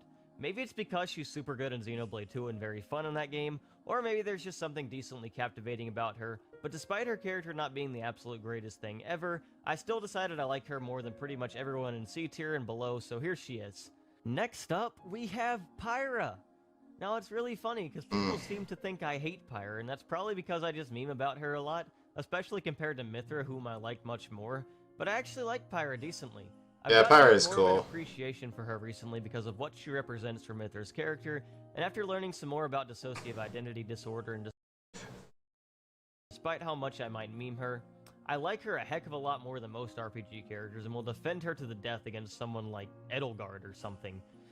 I agree with that completely. I actually want to make an entire video trashing Edelgard and her arc. Well, trashing Crimson Flower. Not necessarily trashing Edelgard, but like trashing Crimson Flower and how absolutely awful it is and how it makes Fire Emblem Three Houses the worst game. But that's a different topic. Since his tier list has more rankings than mine does, I kind of agree with where he's putting Pyra, and I agree with why he put her there. Is she the most interesting character in Xenoblade 2? Not really. I still think she's pretty static and kind of just serves to develop Mithra, but I do enjoy certain aspects of her still that make me want to place her here. I mean, the most Also, her design interesting. is still kind of a meme, sorry. Yeah, her Next up, design we is have Morak here, who I think was probably the weakest. the reason why her design is isn't because like the reasons everybody thinks it is. It's because how uncomfortable would it be to wear what she's wearing, like physically, like to move around in that, or like even put that on. It has to like not feel good for her, like to movement. Like that just feels like it would be super uncomfortable to wear. Like it's, I mean, we're talking practicality when RPG characters wear the most crazy stuff, but Pyres seems like it would hinder her and just make her like not want to wear that stuff because of how hard moving would be. Like I don't know. It's really weird that she can't like. I saw a cosplayer actually doing like an accurate Pyra cosplay on Reddit. I think most people will know who it is because she did the Mithra one that's like almost 100% accurate to the game. Um, and it was like, how do you even put this on or move in this?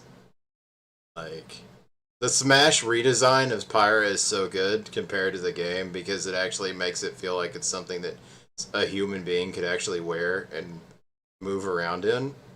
Whereas Pyra's in-game outfit it's a reference to Cosmos, but it's like you take the weirdest part of Cosmos's design and then make it look like it must be torture to wear.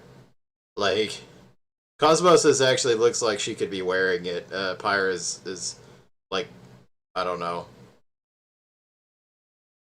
But we're discussing the practicality of RPG character outfits, which is kind of like a it's kind of a silly thing to talk about because none of them wear anything that looks like it would be comfortable, but Pyro takes it to such a next level. Speaking of wearing practical stuff, he's got Morak on there who's got the drip for sure. Driver in the Like practicality wise, like this visor on Morak is so bad. Somebody did it. I think it was Blunts did like a meme of it where like she could only see the bars. Xenoblade 2 cast. She doesn't do a lot in the story after the beginning scenes of Chapter 7, but I still like her a lot for what she did in the game and what she was involved in. So You why can did see you how put her Rex's above behavior Bridget? is able to influence and change her, and I think she's genuinely a good and likable character. Yeah, She's you're also right. got a really cool design, and that always counts for something. Up next, we have Mikhail. I think Mikhail was actually a really good character from seeing his origins in Torna to what he became in the base game. It's an And he interesting actually has placement. some pretty interesting motivations and reasons for his actions. He's definitely the best of the antagonistic Tornan trio, so I definitely think a B tier here is justified. Continuing on with Xenoblade 2 stuff, we have Klaus. Klaus got a lot of expanded info in Xenoblade 2 and split from Zanza also to become basically his own character who also gets pretty heavily influenced by. He's basically a successful Yuriev. Like successful in that he did what he wanted, that Yuriev wanted to do, kind of. But then, like, had to face the consequences of what he did instead of being stopped by the heroes. I would put Klaus actually higher than this. Rex. Xenoblade 2 gave him a lot more nuance and interesting motivations, and his existence really expanded the lore of both games, which I greatly appreciate, so I definitely think he should be placed here. I'm definitely a big fan of Klaus, but maybe that's also a bit of bias, so who knows. The next character is Ramsus from Xenogears. I actually think Ramsus is a really solid antagonist and has a lot of really good development over the course of the game as he gradually becomes more and more obsessed with Faye because of his inferiority complex and seems to be betrayed by everyone after he accomplishes his goals. He's a super interesting character to me and someone I think was really well done as an antagonist. Next up, we have... Yeah, Ramsus is really good. I might even put Ramsus higher than this if I were to do this list, because I talked about it, I think, a little bit in my what I wanted to see in Xenoblade. I don't think I touched on it very much, but like in my what I wanted in Xenoblade 3 video, I think I talked about Ramsus. I really, really like Ramsus. I really like Ramsus. I think he's so cool. And what they did with his character is so neat. I feel bad that he was supposed to be playable, but you know, Gears development happened. The thing with Ramsus is that his character takes a long time to pay off. The only thing I didn't like about him is like, other than like one or two moments when he's introduced, I got annoyed with him pretty quick because of how often you have to fight him as a boss, and the times that you have to fight him as a boss are really annoying early in the game. But other than that, Ramses is probably one of the coolest characters in Gears by the time it's over. His arc did not end the way I expected it to either, which was nice. Have Elma. Now, I used to not really like Elma much because I considered her to be probably the biggest Mary Sue in the series, and in many I don't think Elma is necessarily a Mary Sue, but I also don't think she deserves to be this high. ways that's still likely true. Replaying X has given me a bit of a greater appreciation for her, however, and she's also a super fun blade in Xenoblade 2, and maybe that has led to me liking her a bit more as well. I don't think she's a fantastic character by any means, but I also like her decently enough that I think this is a pretty good placement for her these days since she legitimately has a lot of cool moments. She should have been Mia in is Smash up next, 4. and Mia is probably one of my favorite characters in Xenoblade X. Yes, She Mia's has one of awesome. the most charming and funny quest lines in the entire game. Mia's and you get great. to see her growth as a person and character, and it all culminates in the super touching mission where she finally becomes a blade and joins your team. She even gets another affinity mission on top of that to expand upon her even more, and she's honestly just a really likable character, so she's an easy B tier here. Mia has some of the absolute funniest lines in any video game I've ever played. Like, I was laughing so hard at some of the stuff she says. Mia's crazy. She's one of my favorite characters in X for sure. She might be my favorite character in X, I don't know. Adam is up next, and he's another pretty cool character. He seems to struggle with his own fear of the power of the Aegis, which actually Yeah, I'm makes okay him with more Adam being interesting than here. his jolly exterior would suggest. I think he's a pretty good character for the time we know him, as he contributes a lot to how the Aegis is, and also helps Rex quite a bit in understanding his purpose, and he's also just a genuinely cool and likable dude, so I like this placement for him. Next up, we have Wilhelm. Wilhelm is a super interesting character even if there isn't a lot to him on the surface. His very existence is basically what makes the lore of Xenosaga, and Yeah. basically every part of the plot can be linked to him in some way. I think he's actually a very interesting person because of that, and just connecting all the pieces was really cool. Next up, we have Nagi. Nagi is absolutely one of the coolest characters. I don't think Nagi needs to be over Wilhelm, but I think Wilhelm is definitely one of the coolest people in Xenosaga. My only problem with him is that a lot of the important stuff that he's involved in only happens near the end of 3. I think if it wasn't for that, I think he'd be higher. Characters in Xenoblade X, and his last Affinity mission is absolutely amazing. Plus, it gives you Blossom Dance. There is not much to disagree I was about to say that. Easy B tier. Yeah, Next Nagi's really up, cool though. Kevin Winnicott. This guy is my most hated character in the entire series. I knew it. by far. I know it was gonna be If Kevin. this was based purely on how much I liked them, he would be like 3 tiers below Bose. Yes, he would be awful. Kevin is this is easily the most hateable character that has ever been in a video game. Easily. This guy, like, if they remade Saga and they changed even one bit of Kevin's character though, I would be, or like even one event that goes on with Kevin, I'd be so sad. But man, he is easily the most hateable character of any game ever, but he's written so well. He is such a piece of trash, but he's an amazing character. I despise this dude with every fiber of my entire being.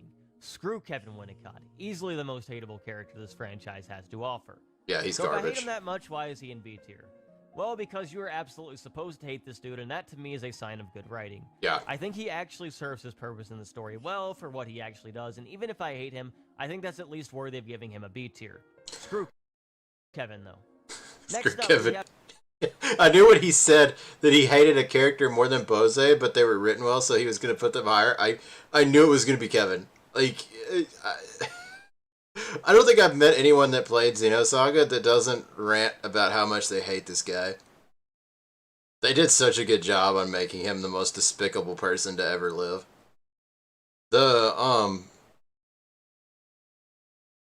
Like, I feel like there was some unexplored, like, plot stuff they could have done with him and Telos because they're so like she's so connected to what he wants to do at the end that like I feel like if there was stuff that went on where like she thinks for herself instead of just doing whatever Kevin says, that like I mean this is spoilers, but I feel like there could have been like some stuff to make her more interesting just because of all the stuff that he does. We have Ryan. Now, is Ryan the most interesting character in existence? Yes. Is he super well developed? Yes. No, not really, but Dang I it. still like Ryan. He's super fun to play as, and I think he's actually one of the funnier characters in the game, so it's hard for me to Yeah, put Ryan's him hilarious. lower than this. So with the power of bias, I will put Ryan right here. Now it's Ryan time, baby. Groff. I am Groff, the seeker of power. Doth thou desire the power? My fist is the divine breath. Blossom, O fallen seed, and draw upon thy hidden powers. Grant unto thee the power of the glorious mother of destruction. Next up, we have Vandam from Xenoblade. He legit just said Groff's catchphrase and left it at that. He didn't do anything else.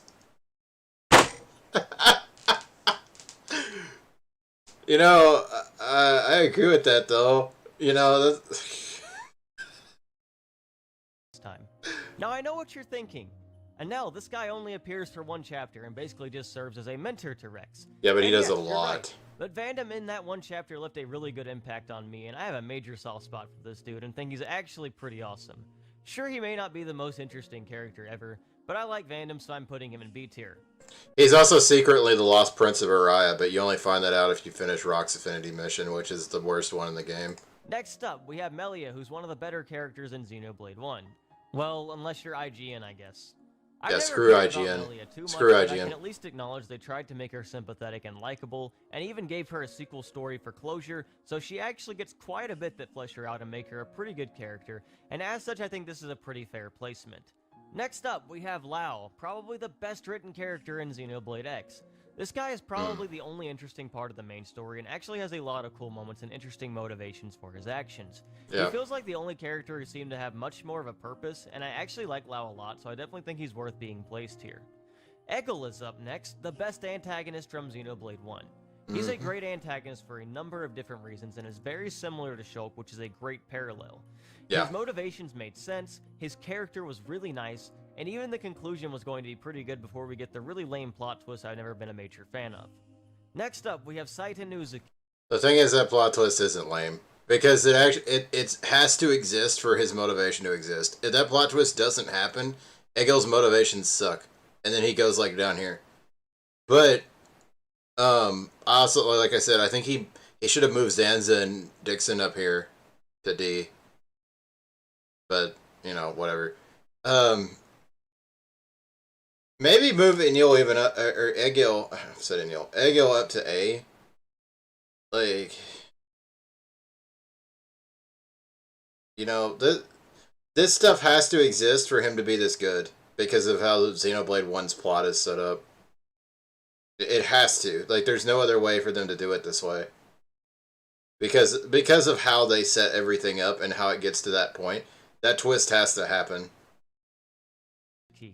Saiten is our first Xenogears party member who's actually super relevant over the course of the game. Yes. He basically serves as the exposition dump character much of the time, but he actually is also really cool, and I think one of the grand reveals towards the end of Disc 1 was really well executed. I think there's some aspects that could be better, and he could be more interesting if he wasn't basically Mr. Perfect, but it's still hard to dislike Saiten, and I do appreciate his role in the story. Like, before video Let's Plays were a thing, somebody did a Let's Play of Xenogears, and it was... I don't remember who did this, so I don't know if I can credit them, because I don't remember what the name was. I think it was one of those ones where they just post the whole thing on 4chan in text, and he makes Saiten be, like, the worst character in the game, like, because of how much of a tool he is. Like, he reinterprets all of his actions into being, like, the biggest jerk in the universe. And then, like, you look back at it and you're like, you know, you're not wrong. He does do some pretty garbage stuff. You know? He is cool.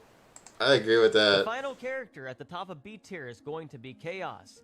Chaos is basically just Albus, but better in my opinion, since he actually joins your party and is even more involved in the main plot and everything going on. Yeah. He's still the weakest character of the Xenosaga main cast just because he doesn't get a lot of focus since the series was originally going to be 6 games, and he gets shoved basically to the end of Saga 3, but he's still a pretty cool character. Plus his introduction basically just being him saying, "I'm really talented," is one of the funniest things ever. I like Chaos. Also, the other funny thing about when he's introduced, he actually teleports and it confuses Cosmos. Like, it's one of the few funny moments that Cosmos gets in the first game. Um, she thinks she needs a recalibration or something, and you can literally see the confusion on her blank robotic face. It's so funny. Like, he teleports and she can't track him. He's cool, but he doesn't get enough character focus for him to be higher than B tier for me. Alright, now we get to A tier.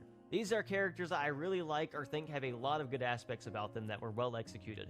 These are easily some of the best characters the series has to offer. Starting things off, we have the last Xenoblade X character, HB.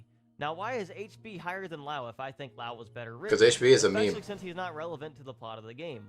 Well, I find HB to be really, really funny. Yes. His actual affinity missions aren't the most special, just super arrogant dude learning to be a bit more reliant on others and a bit more humble, but still I actually enjoyed them a lot anyway, and HB is just a really funny guy, and I've always really liked him a lot. As such, I want... Fun fact, HB's affinity mission is one of, I think it's the only time Nopon die on screen. I'm pretty sure.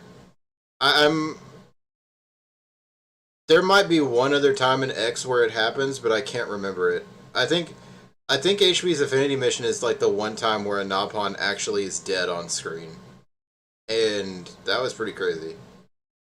Yeah, he is super funny. He's a giant meme. You can get a hollow figure of him shirtless. It's really looking. I wanted to put him in A tier even if he's at the bottom of it.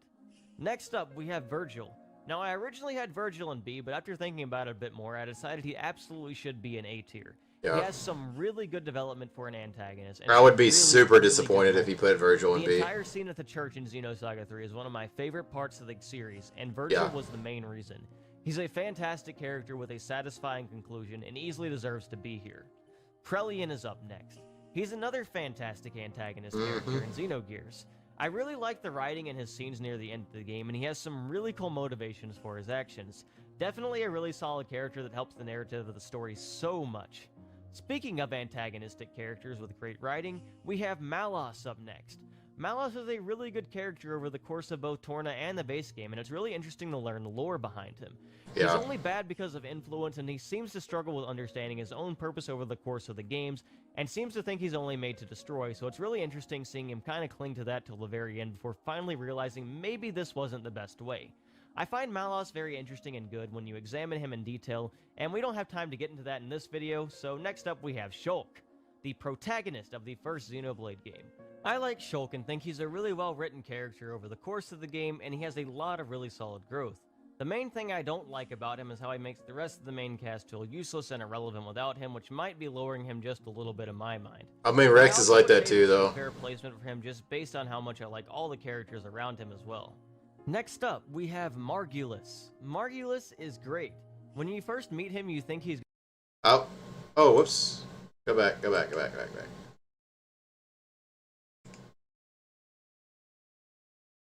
When you first meet him, you think he's gonna be this generic bad guy type dude because it's super early on in Saga 1, but he turns into probably the second best antagonist in all of Xenosaga. I would put Shulk lower than this, because I don't think Shulk is as good a character as Krelian, Virgil, and Malos. I mean, he's better than HB, but maybe like put him right here, like above Lao, or somewhere like that. I mean, yeah. I'd put him like right here. I don't think Shulk is that. Shulk is pretty basic. It's really the English voice acting that makes Shulk interesting. And easily one of the best characters in the series.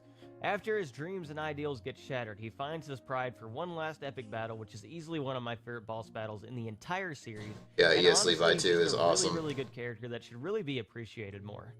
The next character we have is Bart from Xenogears. Bart is a really cool dude with some good development over the course of the game, and he's also extremely likable.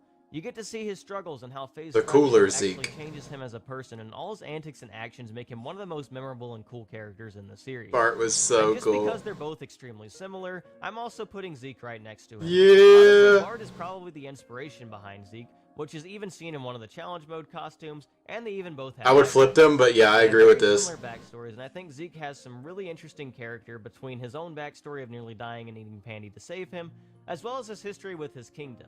Plus, Zeke is super cool and impossible not to like, so another easy A-tier character. I probably underrated Zeke in my Next own up, list. we have Jin Uzuki. Jin may not be as perfect as Saitan, but he's definitely an improvement in the character department as he's much more relatable.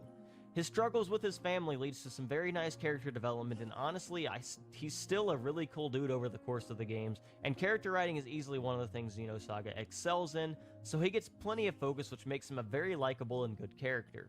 Up next, we have Nia. Nia is just a really good character over the course of Xenoblade 2, and even if she didn't save Vandom, I still think she has great relationships and banter with the rest of the cast, and a nice character arc that culminates in Chapter 7. She's easily one of the most likable characters in the game, and the only reason you wouldn't like her is if you're just convinced your waifu is better, so you just hate all the other girls. Next up, we have the absolute legend, Alan freaking Ridgely. Dude, put Alan in double S. What are you doing? The biggest loser this series has ever seen. The biggest simp and loser. An absolute legend in my eyes. Dude grows so much over the course of 3 games and has absolutely one of the most touching and greatest scenes towards the end of Xenosaga as he fights for his girl. I love this man, and I'm tired of people slandering him because he's actually a really good character, and he makes me proud. Why is he not in Next double up, S, we've Anil? got Rex, Explain another this to me. character who gets way too much hate.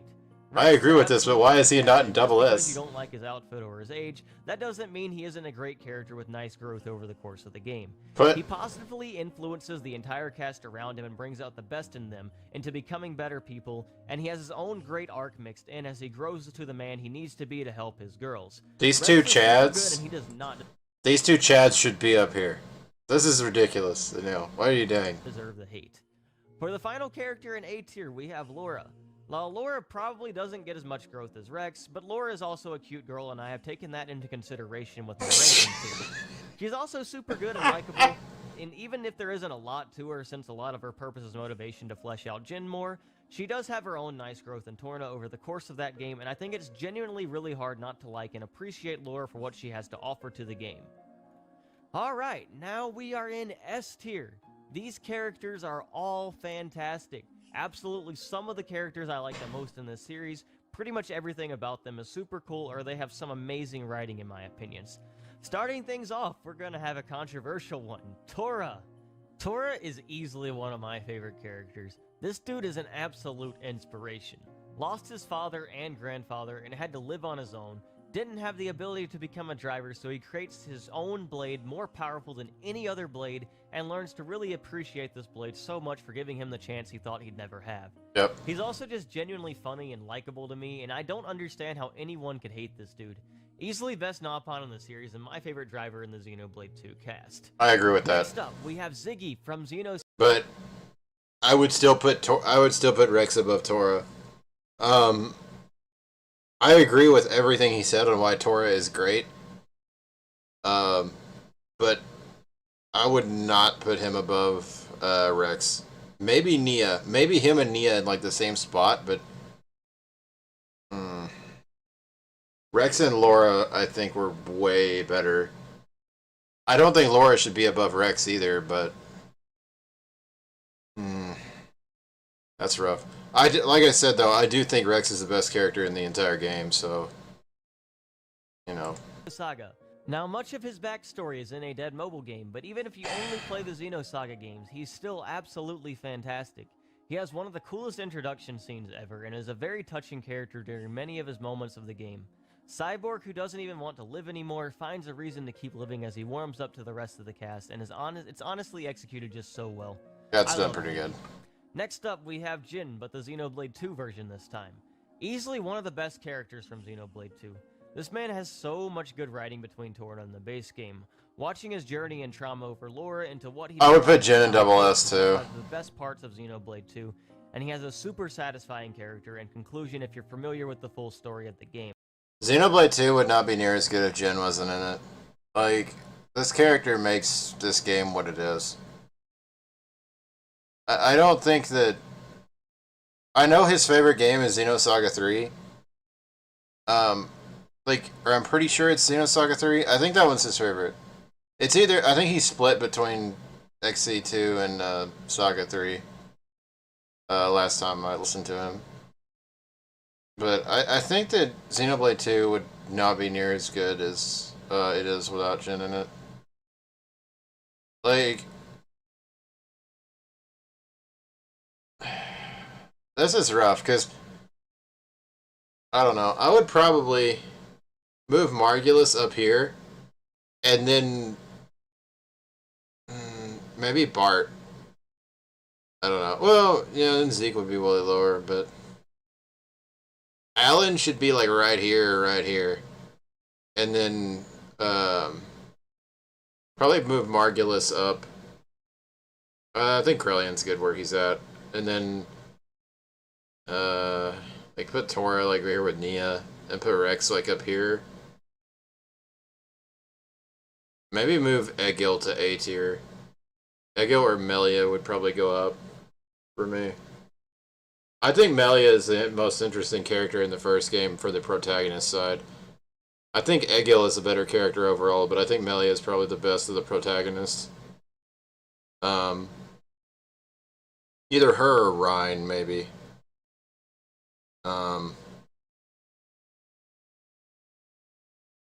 I think Jin should be like one of the best characters in the entire series. Like, because who's left? He hasn't put Shion. He hasn't put Cosmos. He hasn't put Mithra. He put Pyre down here. He hasn't put Mithra. He hasn't put. Trying to use my brain. I can't think of who's left.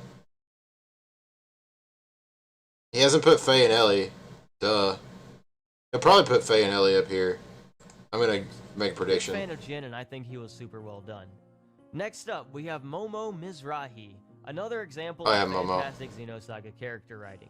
Momo is involved in some of the most emotional scenes in the game, and some of her moments will actually make you want to cry. Yeah. I love the scene in Saga 2 where she tried to shut down her own mind to protect everyone, and they still wanted to save her. And honestly, I just love all of her involvement in the story. She's such a good character. Next up, we're gonna have a 2-for-1. Id and Fei Fong Wong. This is actually some of the most compelling writing about mental disorders you will probably find in a video game. I think Fei's character is already excellent, and his growth over the game is super great, and it only serves to amplify that even further. I've heard some debate on the mental disorder thing with Fei that's kind of unrealistic, but I've also heard other places say that it is realistic. So there's a lot of arguments going on there. I think Fei... I feel like Pyre and Mithras was executed better from that standpoint, but I think that Fei overall is a better character than pretty much anybody in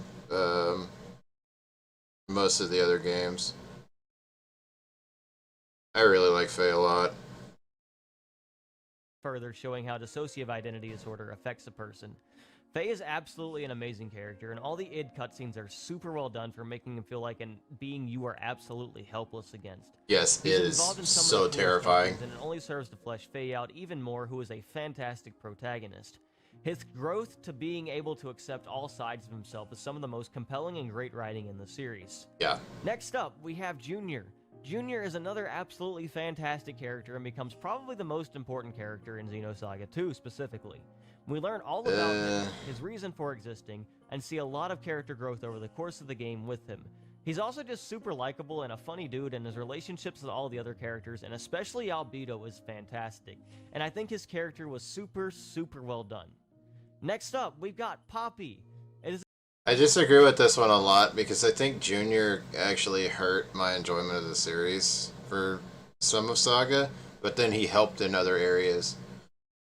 I think some of his stuff was, like, I wouldn't even move him that much lower. I'd put him like an A if I was doing this, but I think Junior had some really big fumbles with how he was written, especially when, if you didn't know this, Saga 2 actually wasn't mostly written by Takahashi. They got another guy to come in and do it because the first game did so badly.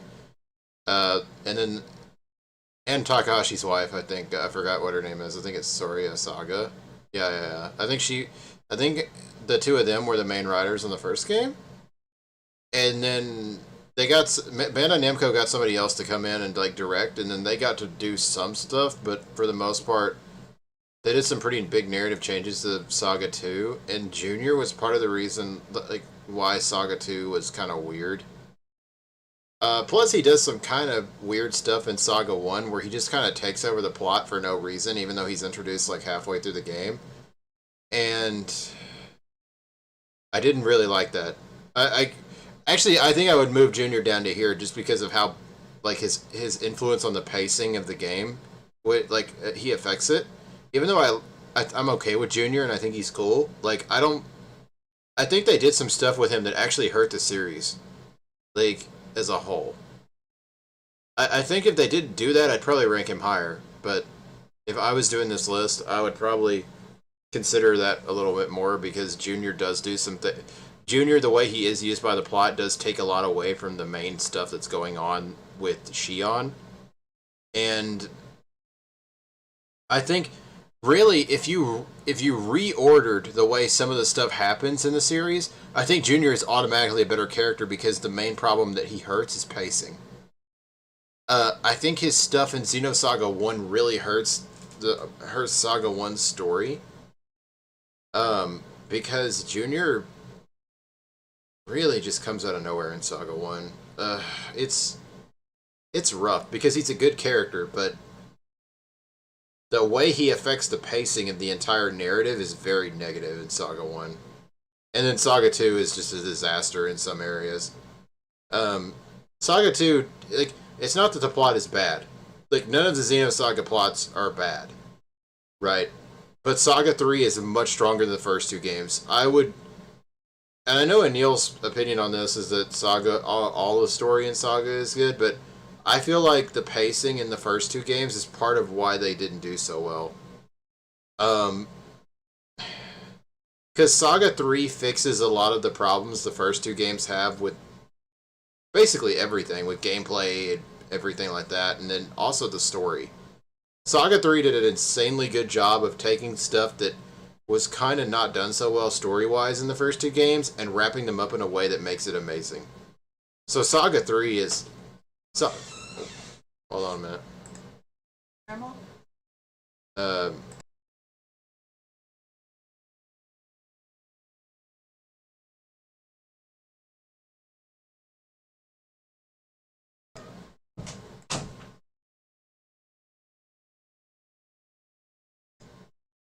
Is it even possible for a single person in Saga 3 is like one of the best storytelling masterpieces of like any video game, and the problem is that like the first two games have a little bit of messiness in how they tell what's going on, and Saga 3 fixes most of that in retrospect. But you have to play those two games to get there. And I think Junior was part of the issue in the first two games. in the entire world to dislike Poppy? She has some of the best moments in Xenoblade 2 between Yes. all three of her forms and is genuinely just so likable. Plus, her third form is the best blade in the game, which is also super neat and fitting. Yep. She's honestly a great character on top of all of that too, who also gets a lot of development over the game, and seeing her in the ending is both heartbreaking and touching. Poppy is great, and everyone should like Poppy. Albedo will be claiming the next spot. This guy is easily the best antagonist in the entire series, and honestly, it's not even that close. He has some of the most insane and crazy I agree moments, with that. but also a lot of amazing development and a very compelling backstory. It's very difficult not to feel bad for him, and he's also just appreciate what he offers to the story, and I think his writing and character were extremely well done. He's one of the highlights of the game for sure, and someone you will actually play the games just to learn more about. And finally, at the top of S tier, we have Hayes. Okay. This one is super biased, by the way. He really loves Hayes. He really loves Hayes' design. I see you and Neil. I see what you're doing. I don't think Hayes is bad though. I think he's kind of onto something there, but I think she should be like down here. I don't think she's better than Albedo. Hey, yeah, this is probably a biased placement. He even said it! How much I liked him, she'd probably be even higher.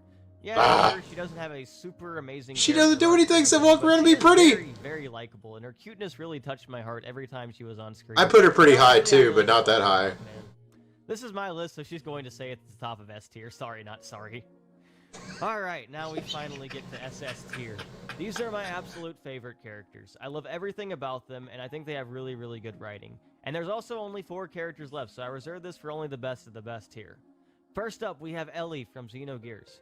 I recently replayed this game a couple weeks ago, and Ellie is absolutely fantastic. Yeah, I agree with this one. Every time she was on screen, she'd say something that pulled at my heart, and she has such a great character on top of that. Dude, She's Ellie... so good, man. Like, it's impossible not to like Ellie, because she's just so sweet and has such a good character. Yeah. She also has a really cool design, too, so what is not to like about her? Next up... A lot of Ellie's arc is so sad, even early in the game. There's so much messed up stuff that happens to her. But, like, I don't know, man. I don't even know how to describe it. Like, Ellie, I don't want to spoil a ton about Gears, but Ellie has, like, some of the most crazy character arc that I've ever seen from a character in an RPG. Like, there's so much that happens to her that it's such a wild ride, and you just want to see where it goes. I mean, Faye is kind of the same, which is why I'm kind of sad he didn't put Faye in the same tier as Ellie. But, you know, it's like, Ellie does so much cool stuff for the plot. Up, we have Mithra. This might have been predictable if you know anything about me, but I really do think Mithra has an absolutely fantastic... Yes, it was very predictable in you. ...base game. Another great illustration of mental trauma and how it can affect a person, and her growth over the games is easily some of the best in the series. People might see a few cutscenes in Chapter 4 and dismiss her as just a typical tsundere, but please don't write her off like that. She has some really good writing and is easily one of the best characters this series has to offer. She warms up, she has a bunch of character development. This character's Coming good. in at spot number 2, we have Cosmos. I'm sure this one was also really easy to see coming. Yep. She's basically the flagship character for Monolith, and it's almost impossible not to think she's just really, really cool. She has one of the best designs in the entire series, and even if she's just basically a cool android... The thing is, they haven't done much with Cosmos in a really long time, and they've kind of turned her character into something it wasn't in the old games. I feel like if I was just going off of, like, Xenosaga, I would put her up here, but if I had to go, like, off of all her cameo appearances and junk that Monolith have put her in, and her stuff inside material and stuff like that I've seen, I'd probably lower her. Because I don't think they did her character justice in the side stuff, or the all of her cameos she's been in, because she doesn't act like Cosmos anymore, really. I think one of the things I liked about Xenoblade 2's Cosmos is she actually acts more like the original than she has in a long time. Even though technically that's a different Cosmos than the original one. Gosh.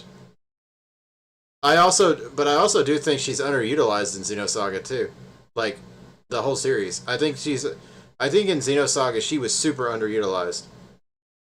I don't think her character gets. I think there's too much tell and not showing in Saga where Cosmos is concerned, and I was really sad with that. For 2.5 games, she still has a really compelling and nice character. Yeah, she doesn't do anything for the first 2 games, a bunch of crazy stuff except kill stuff. Awesome. Cosmos is basically who I think of when I think about this series. When she fights, really it's cool. Poster girl, and it's super difficult not to like her. I like Cosmos a lot and think she absolutely deserves to be here. And at spot number 1 for the best character in the entire series, I have Shion Uzuki, the main protagonist of Xenosaga, and also my avatar character. Shion has some of the best character writing in the entire series and really delves into how childhood trauma and mental issues can affect a person greatly. She probably won't always be the most likable to some people that play the game, but she's definitely extremely realistic and someone I've always related to personally. I've dealt with many of the same struggles she has and really appreciate her depiction in the games. I found her story extremely compelling, and I honestly just really like almost everything about her. Everything from her writing to her design, and her entire character arc is absolutely amazing and one of the highlights of the Xenosaga series. It's a shame a lot of people might just blow her off because she isn't just nice and 100% likable at all times, but I think it makes her a more compelling character because of it. I think I agree with him on this on Shion, although I hesitate to say she's the best character in the series, you are supposed to hate her at times. There are times where you're supposed to be super mad at Shion for what she does. Which I like. You know, I'm a ReZero fan, so I understand that completely. There are times where I hate the characters in that series for what they do, but you're supposed to, because they're people, and they do bad things sometimes. That's just how it is. And I think that's the sign of a really good character, is when you can still hate them, but they're still, like, the best character in the series. Like, there's like with Kevin, earlier, there is such a thing as like writing a character to be hateable, but on a good way. Like you want, and I don't hate Shion, but there are times where I got super mad at some of the stuff that she does in the game. Like, I don't know. This character is very, very interesting. I feel like, what would I do here? I think he's done. Yeah, if she's the best, then he's probably done. So, probably what I would do is I'd move Cosmos over here and then put Ellie like right here, because I don't know if Ellie or Shion would be better in my eyes. And then Mithra would be like third, and then Faye would be up here. Actually, Faye would be tied probably with Mithra. And Albedo. Albedo would be up here too. Albedo and Jin would probably be here. But I agree with most of what he said. Oh yeah, and then Alan and Rex would be up here somewhere. I think I put Rex like maybe second, and then Alan would be like maybe above Mithra. No, he wouldn't be above Mithra. He would be last in double S tier. He would be like behind Albedo if I was doing this. Anyway, nice tier listing, Neil. Oh, actually, I want this. Thumbs up this. Irrelevant, but I want a game with L, Ryan, and Zeke going on stupid adventures. Throw Bart in there and you've got it. Throw Bart in there and you've got it. I'm not going to comment, actually. Let's see, what else is there to watch right now? Let's see. I think you'll find another video.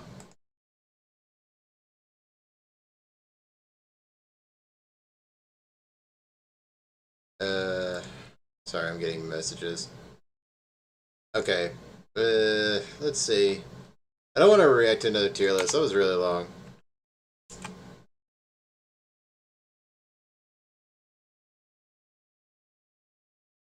Xenoblade Chronicles explained in 22 minutes. Long. Okay. This isn't a Neil video, it's somebody else's.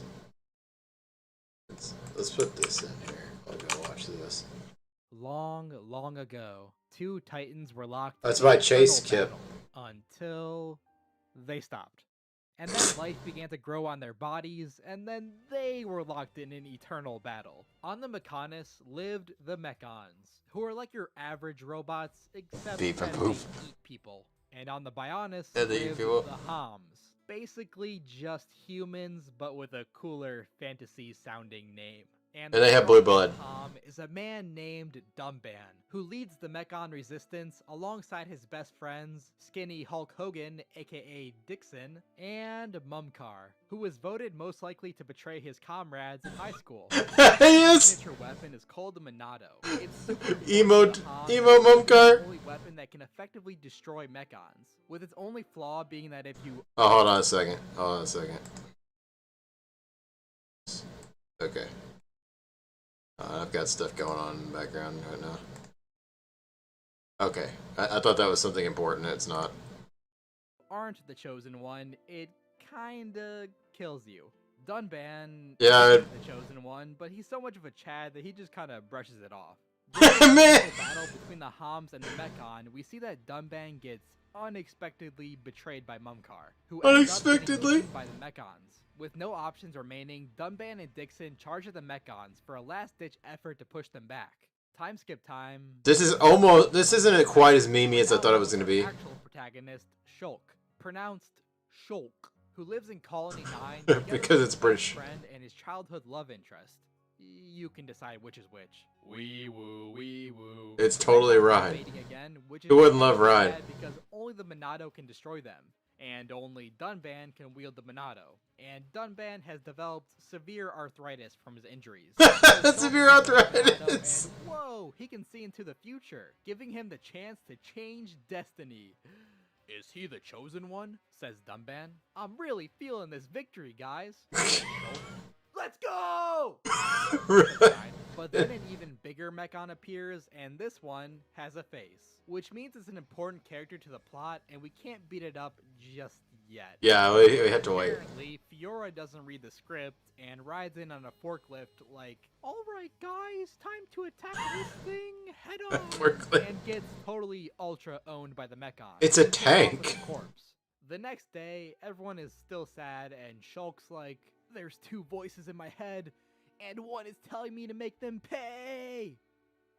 And Ryan's like, oh, you sure that ain't my voice in there, bud? But you can't hear any of it because the music's so freaking loud! Yeah, the auto-balancing in that scene is terrible. Destroy the face to Mechon, while Dunban stays behind and takes his arthritis pills or whatever.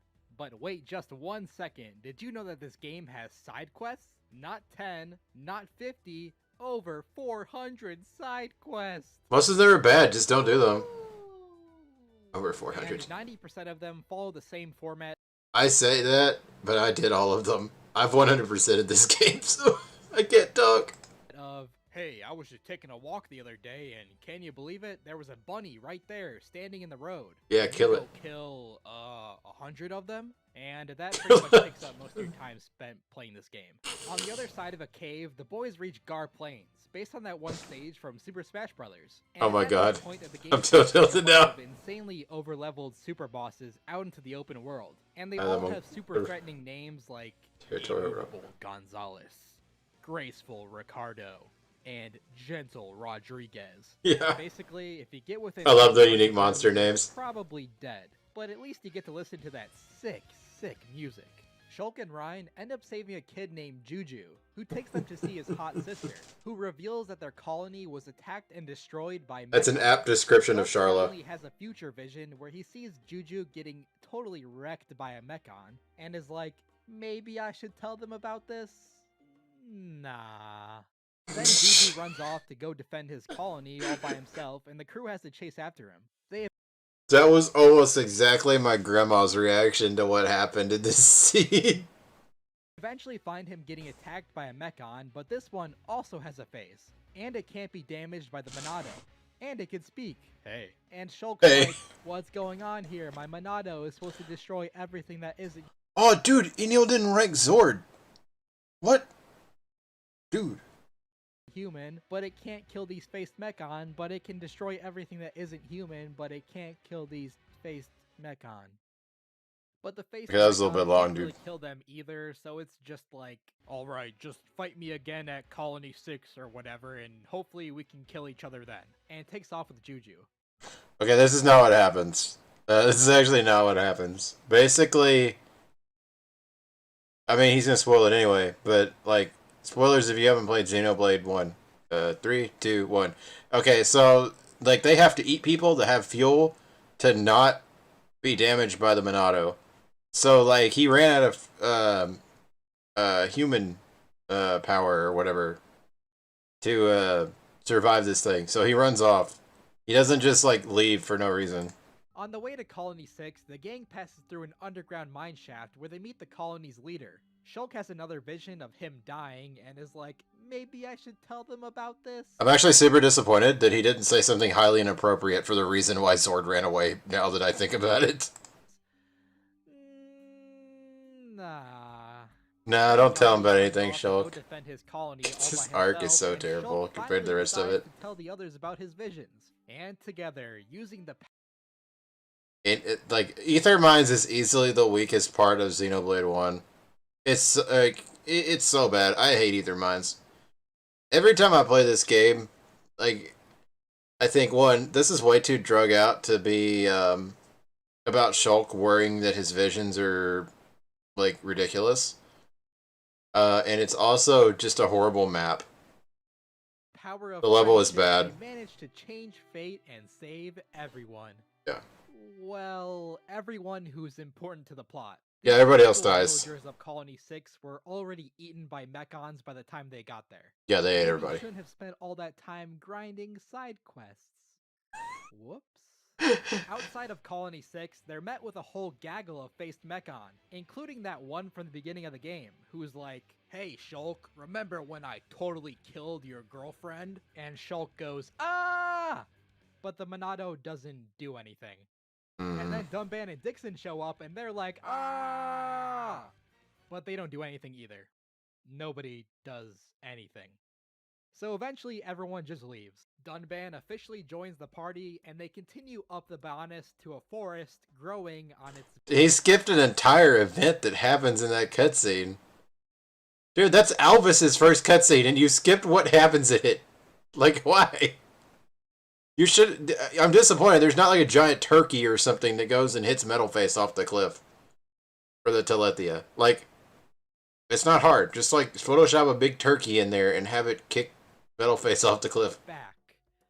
Don't ask me how it's all not falling into the ocean. Gravity just doesn't exist in this game, I guess. It But does. in It's plays where the shape of... One... This is on the Bionis' crotch, by the way. Is where the marsh is, and then the forest is higher up, but it's like on one of the things on its back, like on its spine, so it doesn't fall off.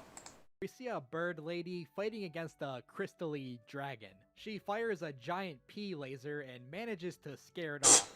Meanwhile, laser. Shulk is also starting to have visions about visiting an old giant chained up at the peak of a tower. Why did That he put same her bird on his lady is crotch? also in those visions. He so we doesn't have know anything she's there going in to join the party. game. Hey, thanks for the spoilers, stupid Monado. They soon find the bird lady passed out. Okay, this is what I was talking about earlier. Xenoblade 1 does spoil too much of its plot. It's kind of why I wish that Shulk wasn't the viewpoint character, so you couldn't see the visions. And then, like, I mean, it'd be bad from a game, like, it'd be bad about the gameplay perspective part of it, but, like, or that Shulk just got less visions.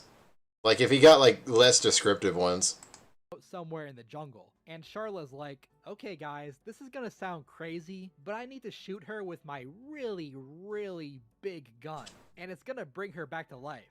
But I need these specific ether crystals that are found somewhere in the jungle." So Shulk searches around for the crystals and ends up finding a mysterious silver-haired anime boy along the way.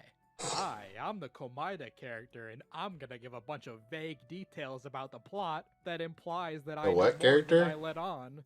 Then some Telethia appear, and Shulk tries to fight them, but his visions aren't working against them for some reason. "No, you gotta use this new Monado power that dulls their perception, but you have to refresh it every 6 seconds because it times out very quickly." Wow, that sounds like it really breaks the flow of battle and will get annoying super fast.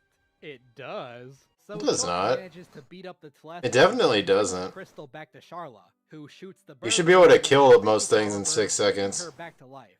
After a Or quick topple talk, lock the them. bird lady, whose name is Melia, explains that Shulk's visions are probably about a place called Prison Island. But to get to Prison Island, they have to pass through Aerith Sea, which can only be accessed through a portal in the nearby Napan village. It's here that they meet a Napan named Ricky, who owes so much money to the local government that the citizens make the party take him with them. That's Yeah. not even a joke, that's literally what happens. At Aerith I mean, there Sea, haven't been that they many meet jokes. Altamont, You've just a described some of the floating stuff island in without sky a lot of the inhabited details. by bird people. And it's revealed that Melia is actually A for effort, princess, though. but her wings aren't as big as the other Hyantia because of her mixed blood. So they just kinda dangle there, all sad-like. Melia meets with her father, who's like, "Congratulations on beating the Telethia. I've decided to make you the next emperor." Or is it empress? And her half-sister is like, "Nuh-uh, she's not even pure-blooded. Her wings can't even fly. They just dangle there all sad-like. How about we send her on a solo mission into the Okay, this is wrong because Tyrea doesn't show up in this scene. Tyrea's not even here. Like, why is she here right now? Like, Melia's stepmom is here. Tyrea doesn't even show up until the tomb. Scientia Temple, that definitely won't be a trap set up to kill her, says the totally not evil lady. So Yeah, Melia Laura travels 3 being a to bad Hello, antagonist. and surprise, her half-sister is waiting there to kill her. But Shulk and friends save the day, so I guess it was pointless in the end. We don't even know that Tyrea is her half-sister until, like, later, right? It's a little earlier, actually, I think. Meeting with the current emperor, where he shows him a vision of him totally getting wrecked on Prison Island. Oh, I mean, Prison Island. Yeah, and You don't need to Albert do that every interprets his time, vision actually. because that's just one of the many perks of being a mysterious silver-haired anime boy. Suddenly, the Mechon started invading Alchemoth, and the Emperor is like, "Hurry, let's go to that place where I'm supposed to die." So the party follows. Yeah, him this was to pretty dumb. Prison Island, where they meet the giant shown in Shulk's vision. "I am the one who created the Monado. Free me from my prison, and I shall unleash its true power," says Zanza. "Okay," says Shulk. "Wait, Shulk, maybe there's a reason why my ancestors locked him away for all of eternity." "I don't know, just a thought," says Melia. So Shulk releases the giant and gets his Monado enlarged, but Hey, look! That sounds so bad. Dude, Melia being the best character. The only one that's like, hey, this might not be such a good idea to do. suddenly the faced Mechon appear and kill Zanza. Oh, and also the Emperor. Using the extra long enhanced Monado, He's doing that on starts purpose for slashing sure. up the Mechon, revealing that one of them is actually piloted by Fiora, and the other one is actually that guy from the intro, and the other guy from the intro is actually Dunban? Oh wait, we already knew that. But Fiora doesn't seem to remember anyone, and so the faced Mechon casually retreat back to the Mechonis. The party makes their way further up the Bionis through a snow-covered mountain where they enter the temple that young Shulk and the Monado were found inside 10 years prior. He just scrunched Albus him starts up. ranting to the party about the intricate details of the Monado and how ether works. But it's all gonna get retconned in like 5 minutes when the big twist happens, so I'm not even gonna bother explaining it. Moving across the How is that a retcon? He's literally right about how everything works. It's just that Shulk doesn't have full control of the Monado. That makes no sense. Like, that's a really bad interpretation of what happens there. I mean, it is a parody video, but I don't know about that one, man. Mechonis sword, they once again encounter Mumkar, who gets his butt kicked by Dunban. However, Shulk stops Dunban before he can kill Mumkar, and The art is really good, "I though. don't care if he killed thousands of people from our village and your sister. If you kill him, you'll be just as evil." Wow, that logic really sucks, but you're the protagonist, so I guess I have to believe you. I kind of Then agree a with rock that. falls from the sky and kills him anyways, so I guess it all worked out in the end. At the entrance to the Mechonis, they once again meet Mecha Fiora. This guy must hate Dunban Disney tries to movies. tell her that if she doesn't stop being evil, she's gonna get grounded. But then the Mechonis leader shows up and he's like, "I'm sure you already know by now, but the faced Mechon are all under my control. Why is I also Egil's wiped machine their so memories, blingy? So don't try using the power of friendship to bring them back because it's not gonna work." Fiora, you gotta wake up. Remember? Friendship? Hold on, I think I'm starting to remember things. Hey, cut that out. So Fiora turns against Egil and gets yeeted off the Mechonis, and now It's not this one's not necessarily accurate either. Like, I know he's trying to parody it, but I think there's some that are just so far off of what actually happens that and not in a funny way, that it's kind of weird. I mean, I get what he's saying with the power of friendship thing, because this does happen later on with Gatto. That's like really dumb.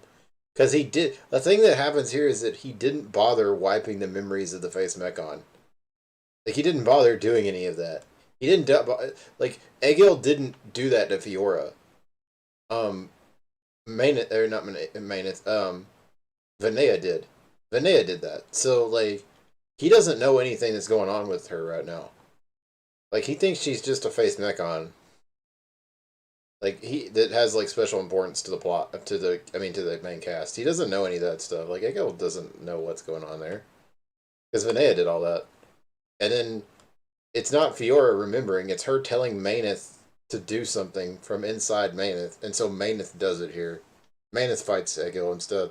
Naturally, Shulk does what a sane person would do and dive bombs after her, while the rest of the fortress Yeah, plumps Shulk down went in the crazy ocean. there. Shulk wakes up next to Fiora. Dude's got commitment, though. Hold on, she's not moving after falling thousands of feet directly onto her spine. She's a robot. Wonder what's wrong with her. I know, she must be thirsty, and gives her some water by kissing, which is kinda gross, but it brings her back to life somehow. Her face is like this. The art is perfect. Did he do the art for this?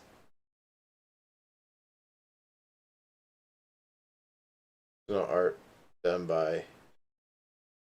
Did he do all the art for this? This is really good art. Somehow. So Fiora joins as a permanent party member, and then me, the player, is like, oh cool, let me see how she plays.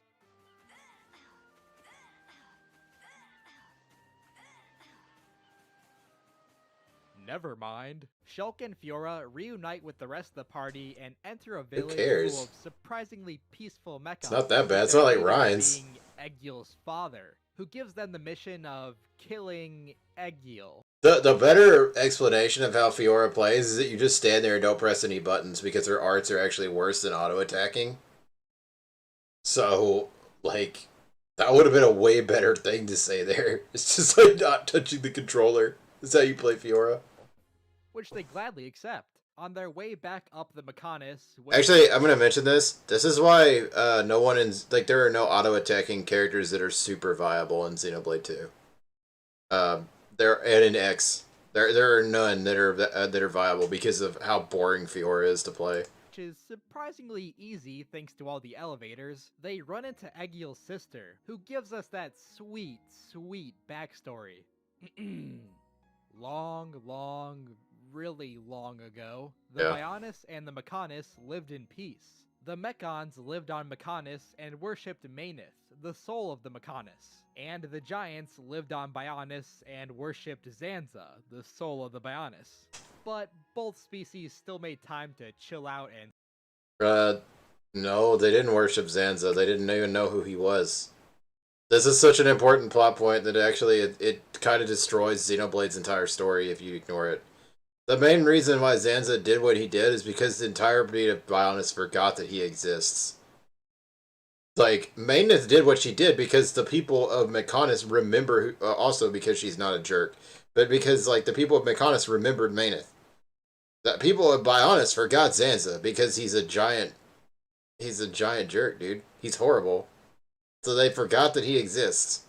So they didn't worship Zanza. They didn't even know Zanza was a thing. And stare off into the sunset. Until one day, Egil's BFF Arglass came into contact with Monado. Little did he know that Zanza had hidden his soul inside of the Monado and took control of Arglass's body. Zanza, using Arglass's body, then began a war against the Mechanis. Why did he draw the giants that way? Years. Egil never forgave this betrayal and swore to take revenge against Zanza and the Bionis. End scene. Oh, and side note, Egil's sister is also responsible for putting Mayneth's soul inside of Fiora when she was mechanized, which explains why she has a split personality and also her eyes glow red sometimes. At the Mechanis capital, Shulk confronts Egil, who tries to explain that the Bionis is about to reawaken, and that all life on Bionis will be used as a sacrifice to supply it with ether, and that's the reason why the Mechon were sent to destroy Homs, in order to starve the Bionis from its ether supply. But Shulk wasn't really listening and No.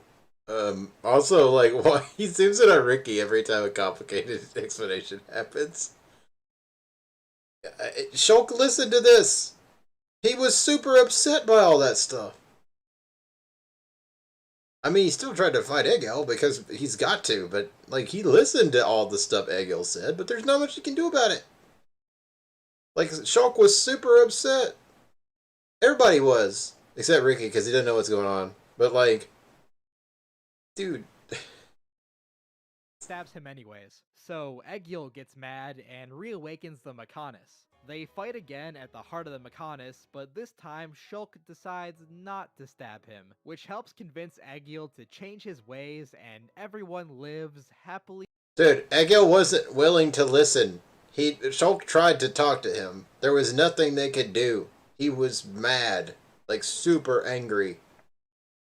The only way that Egil would listen to Shulk, and by the way, this skips the entire boss fight with him, like, where you can actually beat him in Mechonis core. Ever after. Then Dixon shoots. Okay, so, like, they had to basically make it to where Egil couldn't move to talk to him and where he would listen to them. Like, Egil was super angry in that scene. It's, I don't know, dude. Shoots Shulk in the heart and Shulk dies. And then another Shulk comes out of Shulk's body, and this Shulk has even longer anime hair. Yes. Turns out that Zanza was actually inside Shulk the entire time. After he was sealed away on Prison Island, he once again put a part of his soul inside the Monado, which was found by an expedition team, including Shulk and his parents. Zanza sucked away all of their ether, killing them in order to revive himself. He then used Shulk's dead body as a vessel, constantly sending him visions and leading him to the day where he may revive himself at full strength. Okay, so this is like one of the few parts he actually did really well, is that people tend to forget that Shulk is a walking corpse. Like, no one remembers that in like the original game. But they forget that Shulk is dead. He's a dead body walking around that somehow doesn't decompose. So, good job for him for that. Which is right now. With his newly awakened body, Zanza has a sick DBZ fight with Mayneth Fiora before turning Mayneth's soul into a second Monado. Wait. Killing them at full to a. With his newly awakened body, Zanza has a sick. Dude, this art is so good. What the heck? This guy put a lot of effort into this. DBZ fight with Mayneth Fiora. If he's the one who drew it. Mayneth's soul So, into a second he said some other Monado. people And helped at draw point, this the too. party is like, hey, maybe we should grind a bit more before we take on a god. Let's bounce. So they escape on their ship just before Egil and the Mechonis get straight up obliterated by the Bionis. As the crew is flying back to the Bionis, Dixon ambushes them with a bunch of Telethia. Thankfully, Melia's brother shows up to defend them. Hey, you forgot to mention me in the video. I'm an important character too. But then he gets turned into a Telethia, along with every single other pure-blooded Hyentia. Yeah. That's right, it's plot twist time. Again. Turns out that the Telethia There's a lot of are plot actually the twists true there. forms of the Hyentia that they revert back to when exposed to high amounts of ether. There's a ton of foreshadowing for this, by the way. They were originally In the created game. by Zanza for the purpose of exterminating all life on Bionis, in order to supply it with enough ether to reawaken. In the second noble sacrifice of the past 5 minutes, Melia's brother uses the last of his willpower to charge at Dixon, giving the party a chance to escape. They land in Colony 6 and Shulk is placed on life support, barely still alive thanks to Alvis doing something. I don't know. He's a computer and he has cheat codes. We'll get to it later. Meanwhile, Shulk is floating around He's not wrong. inside of his brain, all depressed because he just found out he's been dead for the past 10 years. God, get over it. When suddenly Alvis shows up 12. inside of Shulk's brain and gives him a vague but inspiring pep talk that manages to break him out of his coma. Shulk returns just in the nick of time to save everyone from Dixon. Dixon pees his pants a little bit and scurries off to Prison Island. Oh god, not again. Prison Island. You get it. The party confronts him again, but this time in his true form as a giant. Fiora is like, Dixon, why are you so evil? And Dixon's like, oh, I don't know. They never really fleshed out my backstory.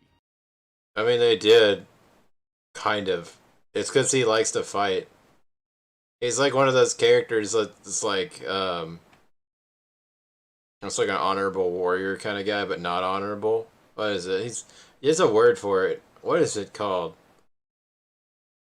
I don't remember, but he like wanted to go with Zanza because like it would allow him to fight strong opponents.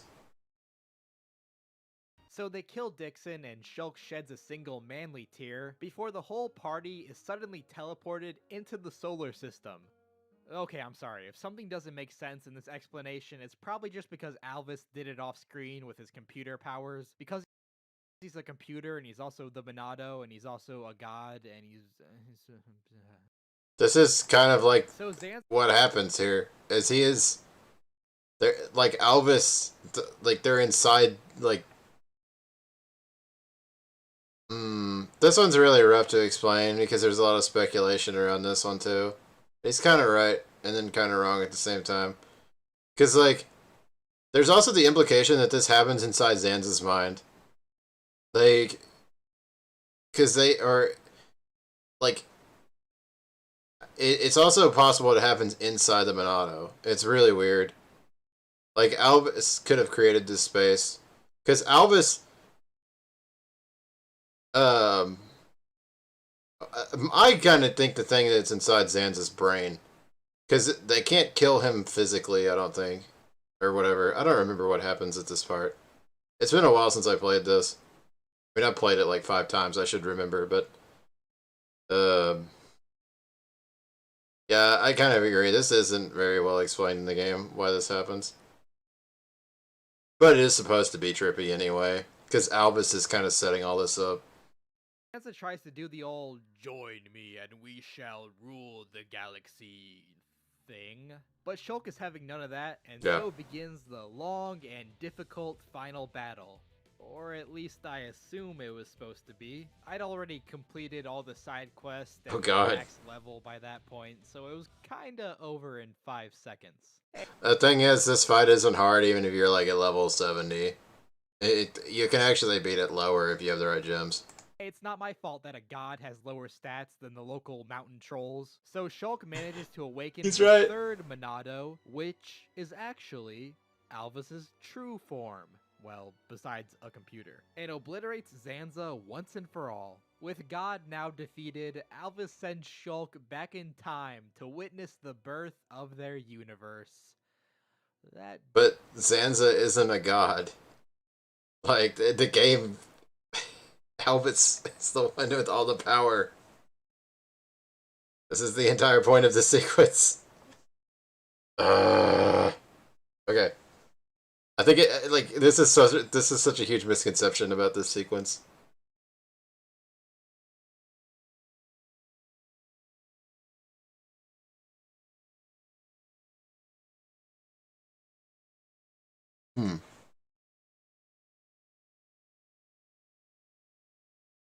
Okay. Didn't sound crazy at all. Long, super duper long ago, Zanza and Maynith were originally scientists, performing experiments to create a new universe, using a supercomputer run on the AI known as Alvis. However, an accident caused the destruction of their own universe and the creation of a new one where Zanza and Maynith were gods, with Alvis kinda overseeing the both of them as like a non-interfering super god. Zanza Okay, he finally got into that. gave life to all the creatures on the Bionis and the Mechonis. However, as these life forms advanced, they began to ponder what lies beyond the Bionis and the Mechonis. Zanza feared this, because the Bionis requires ether, and being left behind would mean the disruption of the ether cycle, and the death of both the Bionis and Zanza. So he created the Telethia with the purpose of exterminating all life on Bionis, so that he could start over again and again, perpetuating his existence as a god. However, his power was eventually surpassed by a new god. Shulk is then given the option of deciding the fate of their universe. As the wielder of the true Monado, he ultimately decides that the world has no need for gods, and that the future should be decided by all of its people. And so, he tosses away the true Monado, and a new world is born. one without the Bionis and the Mechonis, where all life lives together in harmony. And on top of it all, Fiora even has her old body back. The end. So this is why people say Shulk is canonically the strongest Smash Brothers character. I mean, I still think it's Kirby probably, but yeah, Shulk's probably pretty up there. Mario may be tough, but he never became a god and rewrote the entire universe. Yeah. Actually, I never really played all the spin-offs, so I could be wrong on that one. So, there you have it, the entire story of Xenoblade Chronicles. There's absolutely nothing else we could possibly be leaving out. It's all over. Besides the post-game. Woo! There's even more! Kill me, please. Okay. The video is already 22 minutes long, and if I spend enough... He didn't include the stuff from Xenoblade 2, though. I'm actually gonna go crazy. But I do have a lot of the art made for it, so if this video does well, then I Okay, can he did do the definitely make art. a follow-up video pretty quickly. Good video, If you dude. have any games that you'd like to see me cover, then leave a comment below telling me what it is. I'm planning on being a lot more consistent with my upload schedule in 2021, so I'm gonna try to bust these things out. Big thanks to my friend Harmonia for drawing the art for major scenes in the video, and Oh, okay, so Harmonia drew those. Vex for I mean, doing still, the it's graphics good job on the by whole Mechonis. thing. If you enjoyed This is their cool, work, yeah. then give Good them job. a follow. Their links are in the description. Yeah, go follow these people. You can also follow my Twitter for updates on when videos should be coming out. If you enjoyed the video, then leave a like and a comment, and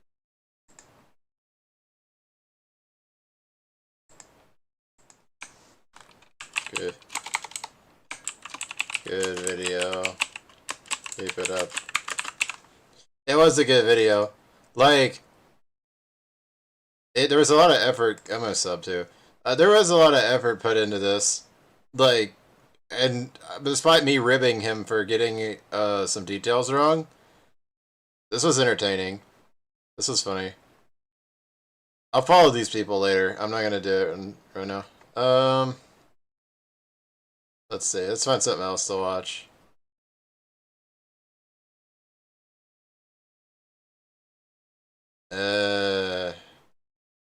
Let's see. What kind of Xenoblade video? Let's look at Bluns' channel. I want some trolley stuff. We haven't had any trolley stuff tonight yet. Oh, he actually did a stream. Interesting.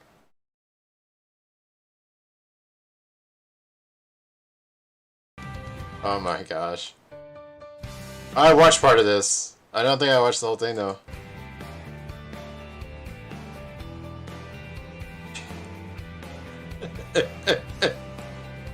Oh, it's not in the main thing. Hold on. I'll go grab it. Let me go get this. What the heck?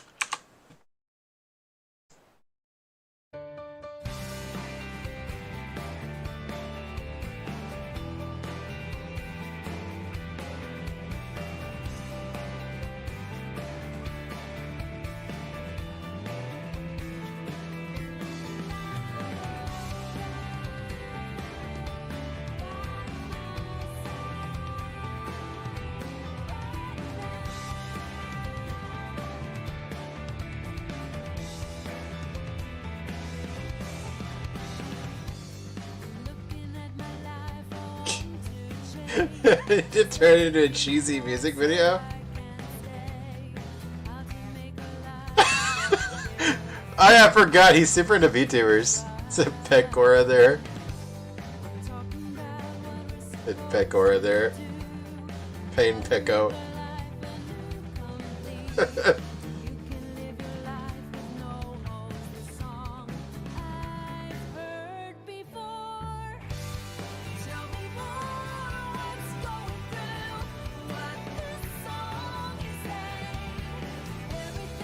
So a lot of the lyrics in the X zones don't make sense. I guess that's why the question marks are there.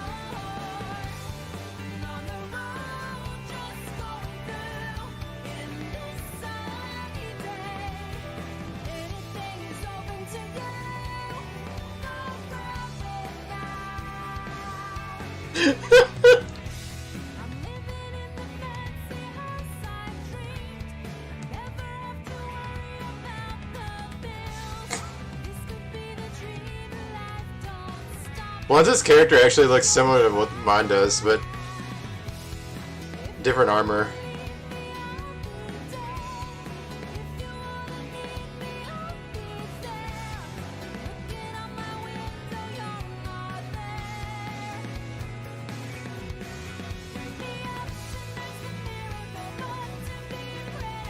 Coco. Why do you put so many Hololive girls in here? Oh, it's blondes. Pikmin? What? Why the Pikmin ship? Why is the ship from Pikmin there?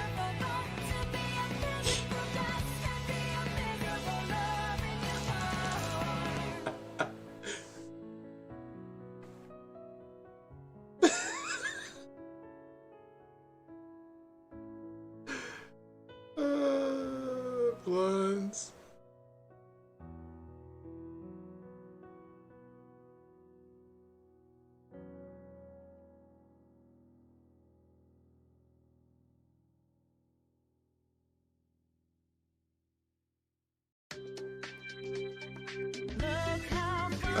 That's his exit. Blondes is hilarious. They say I could find.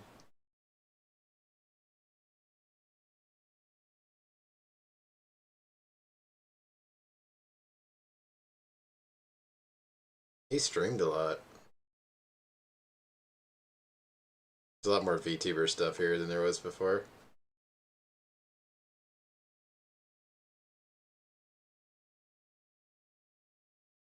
This was during the translation thing, or no, the original trailer for Definitive Edition, right?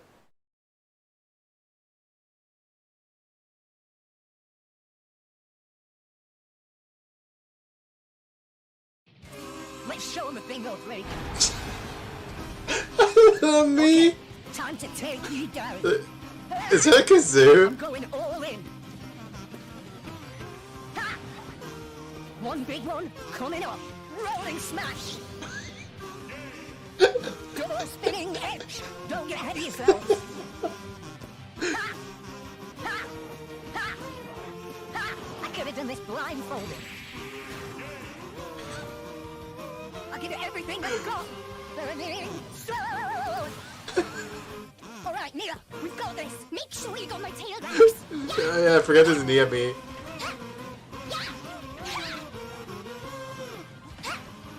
I'm going in for the kill.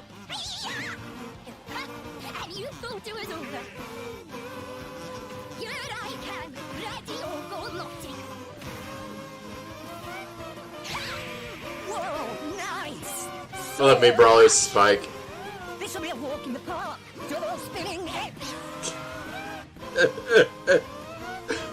like your attitude. Let's finish it here and now. Ha! How'd you like that? Now I'm fired up. The voice is so bad. Pyra, let's go. Pyra.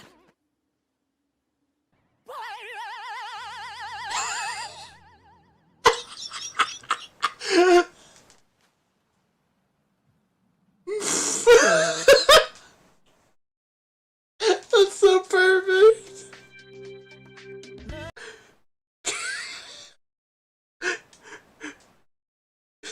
Kiss up the planet, please. He deserves the subs.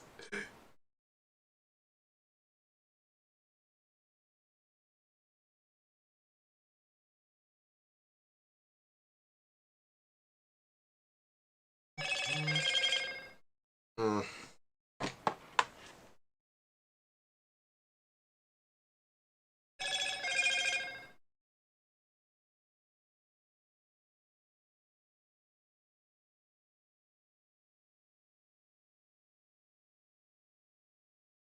Alright, I think I'm gonna end the stream there.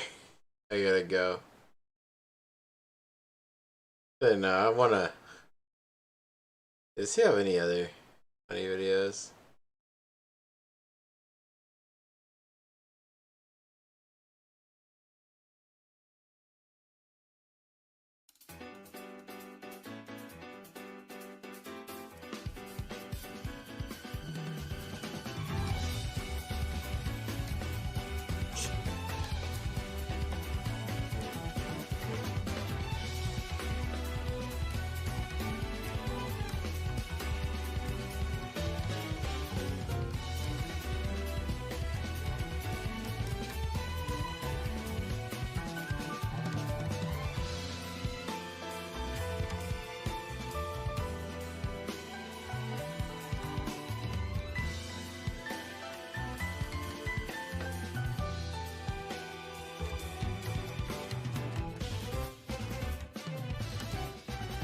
Oh, I need to actually go.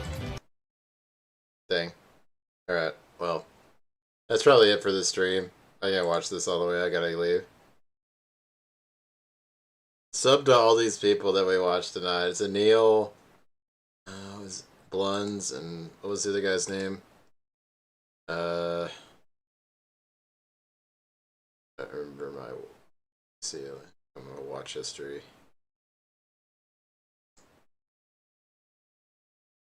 Chase Kip. Sub to all these people, please. This stuff has been fun tonight.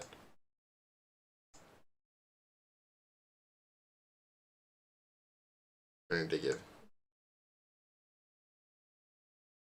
I'm sure that's a good video. I just don't have time to watch it, Blunts. Alright. This has been fun. I just want to hang out and watch videos about my favorite series. I enjoyed all these. And even if I rib some of them, it's like, man, I really like these videos. Alright. See you guys later. And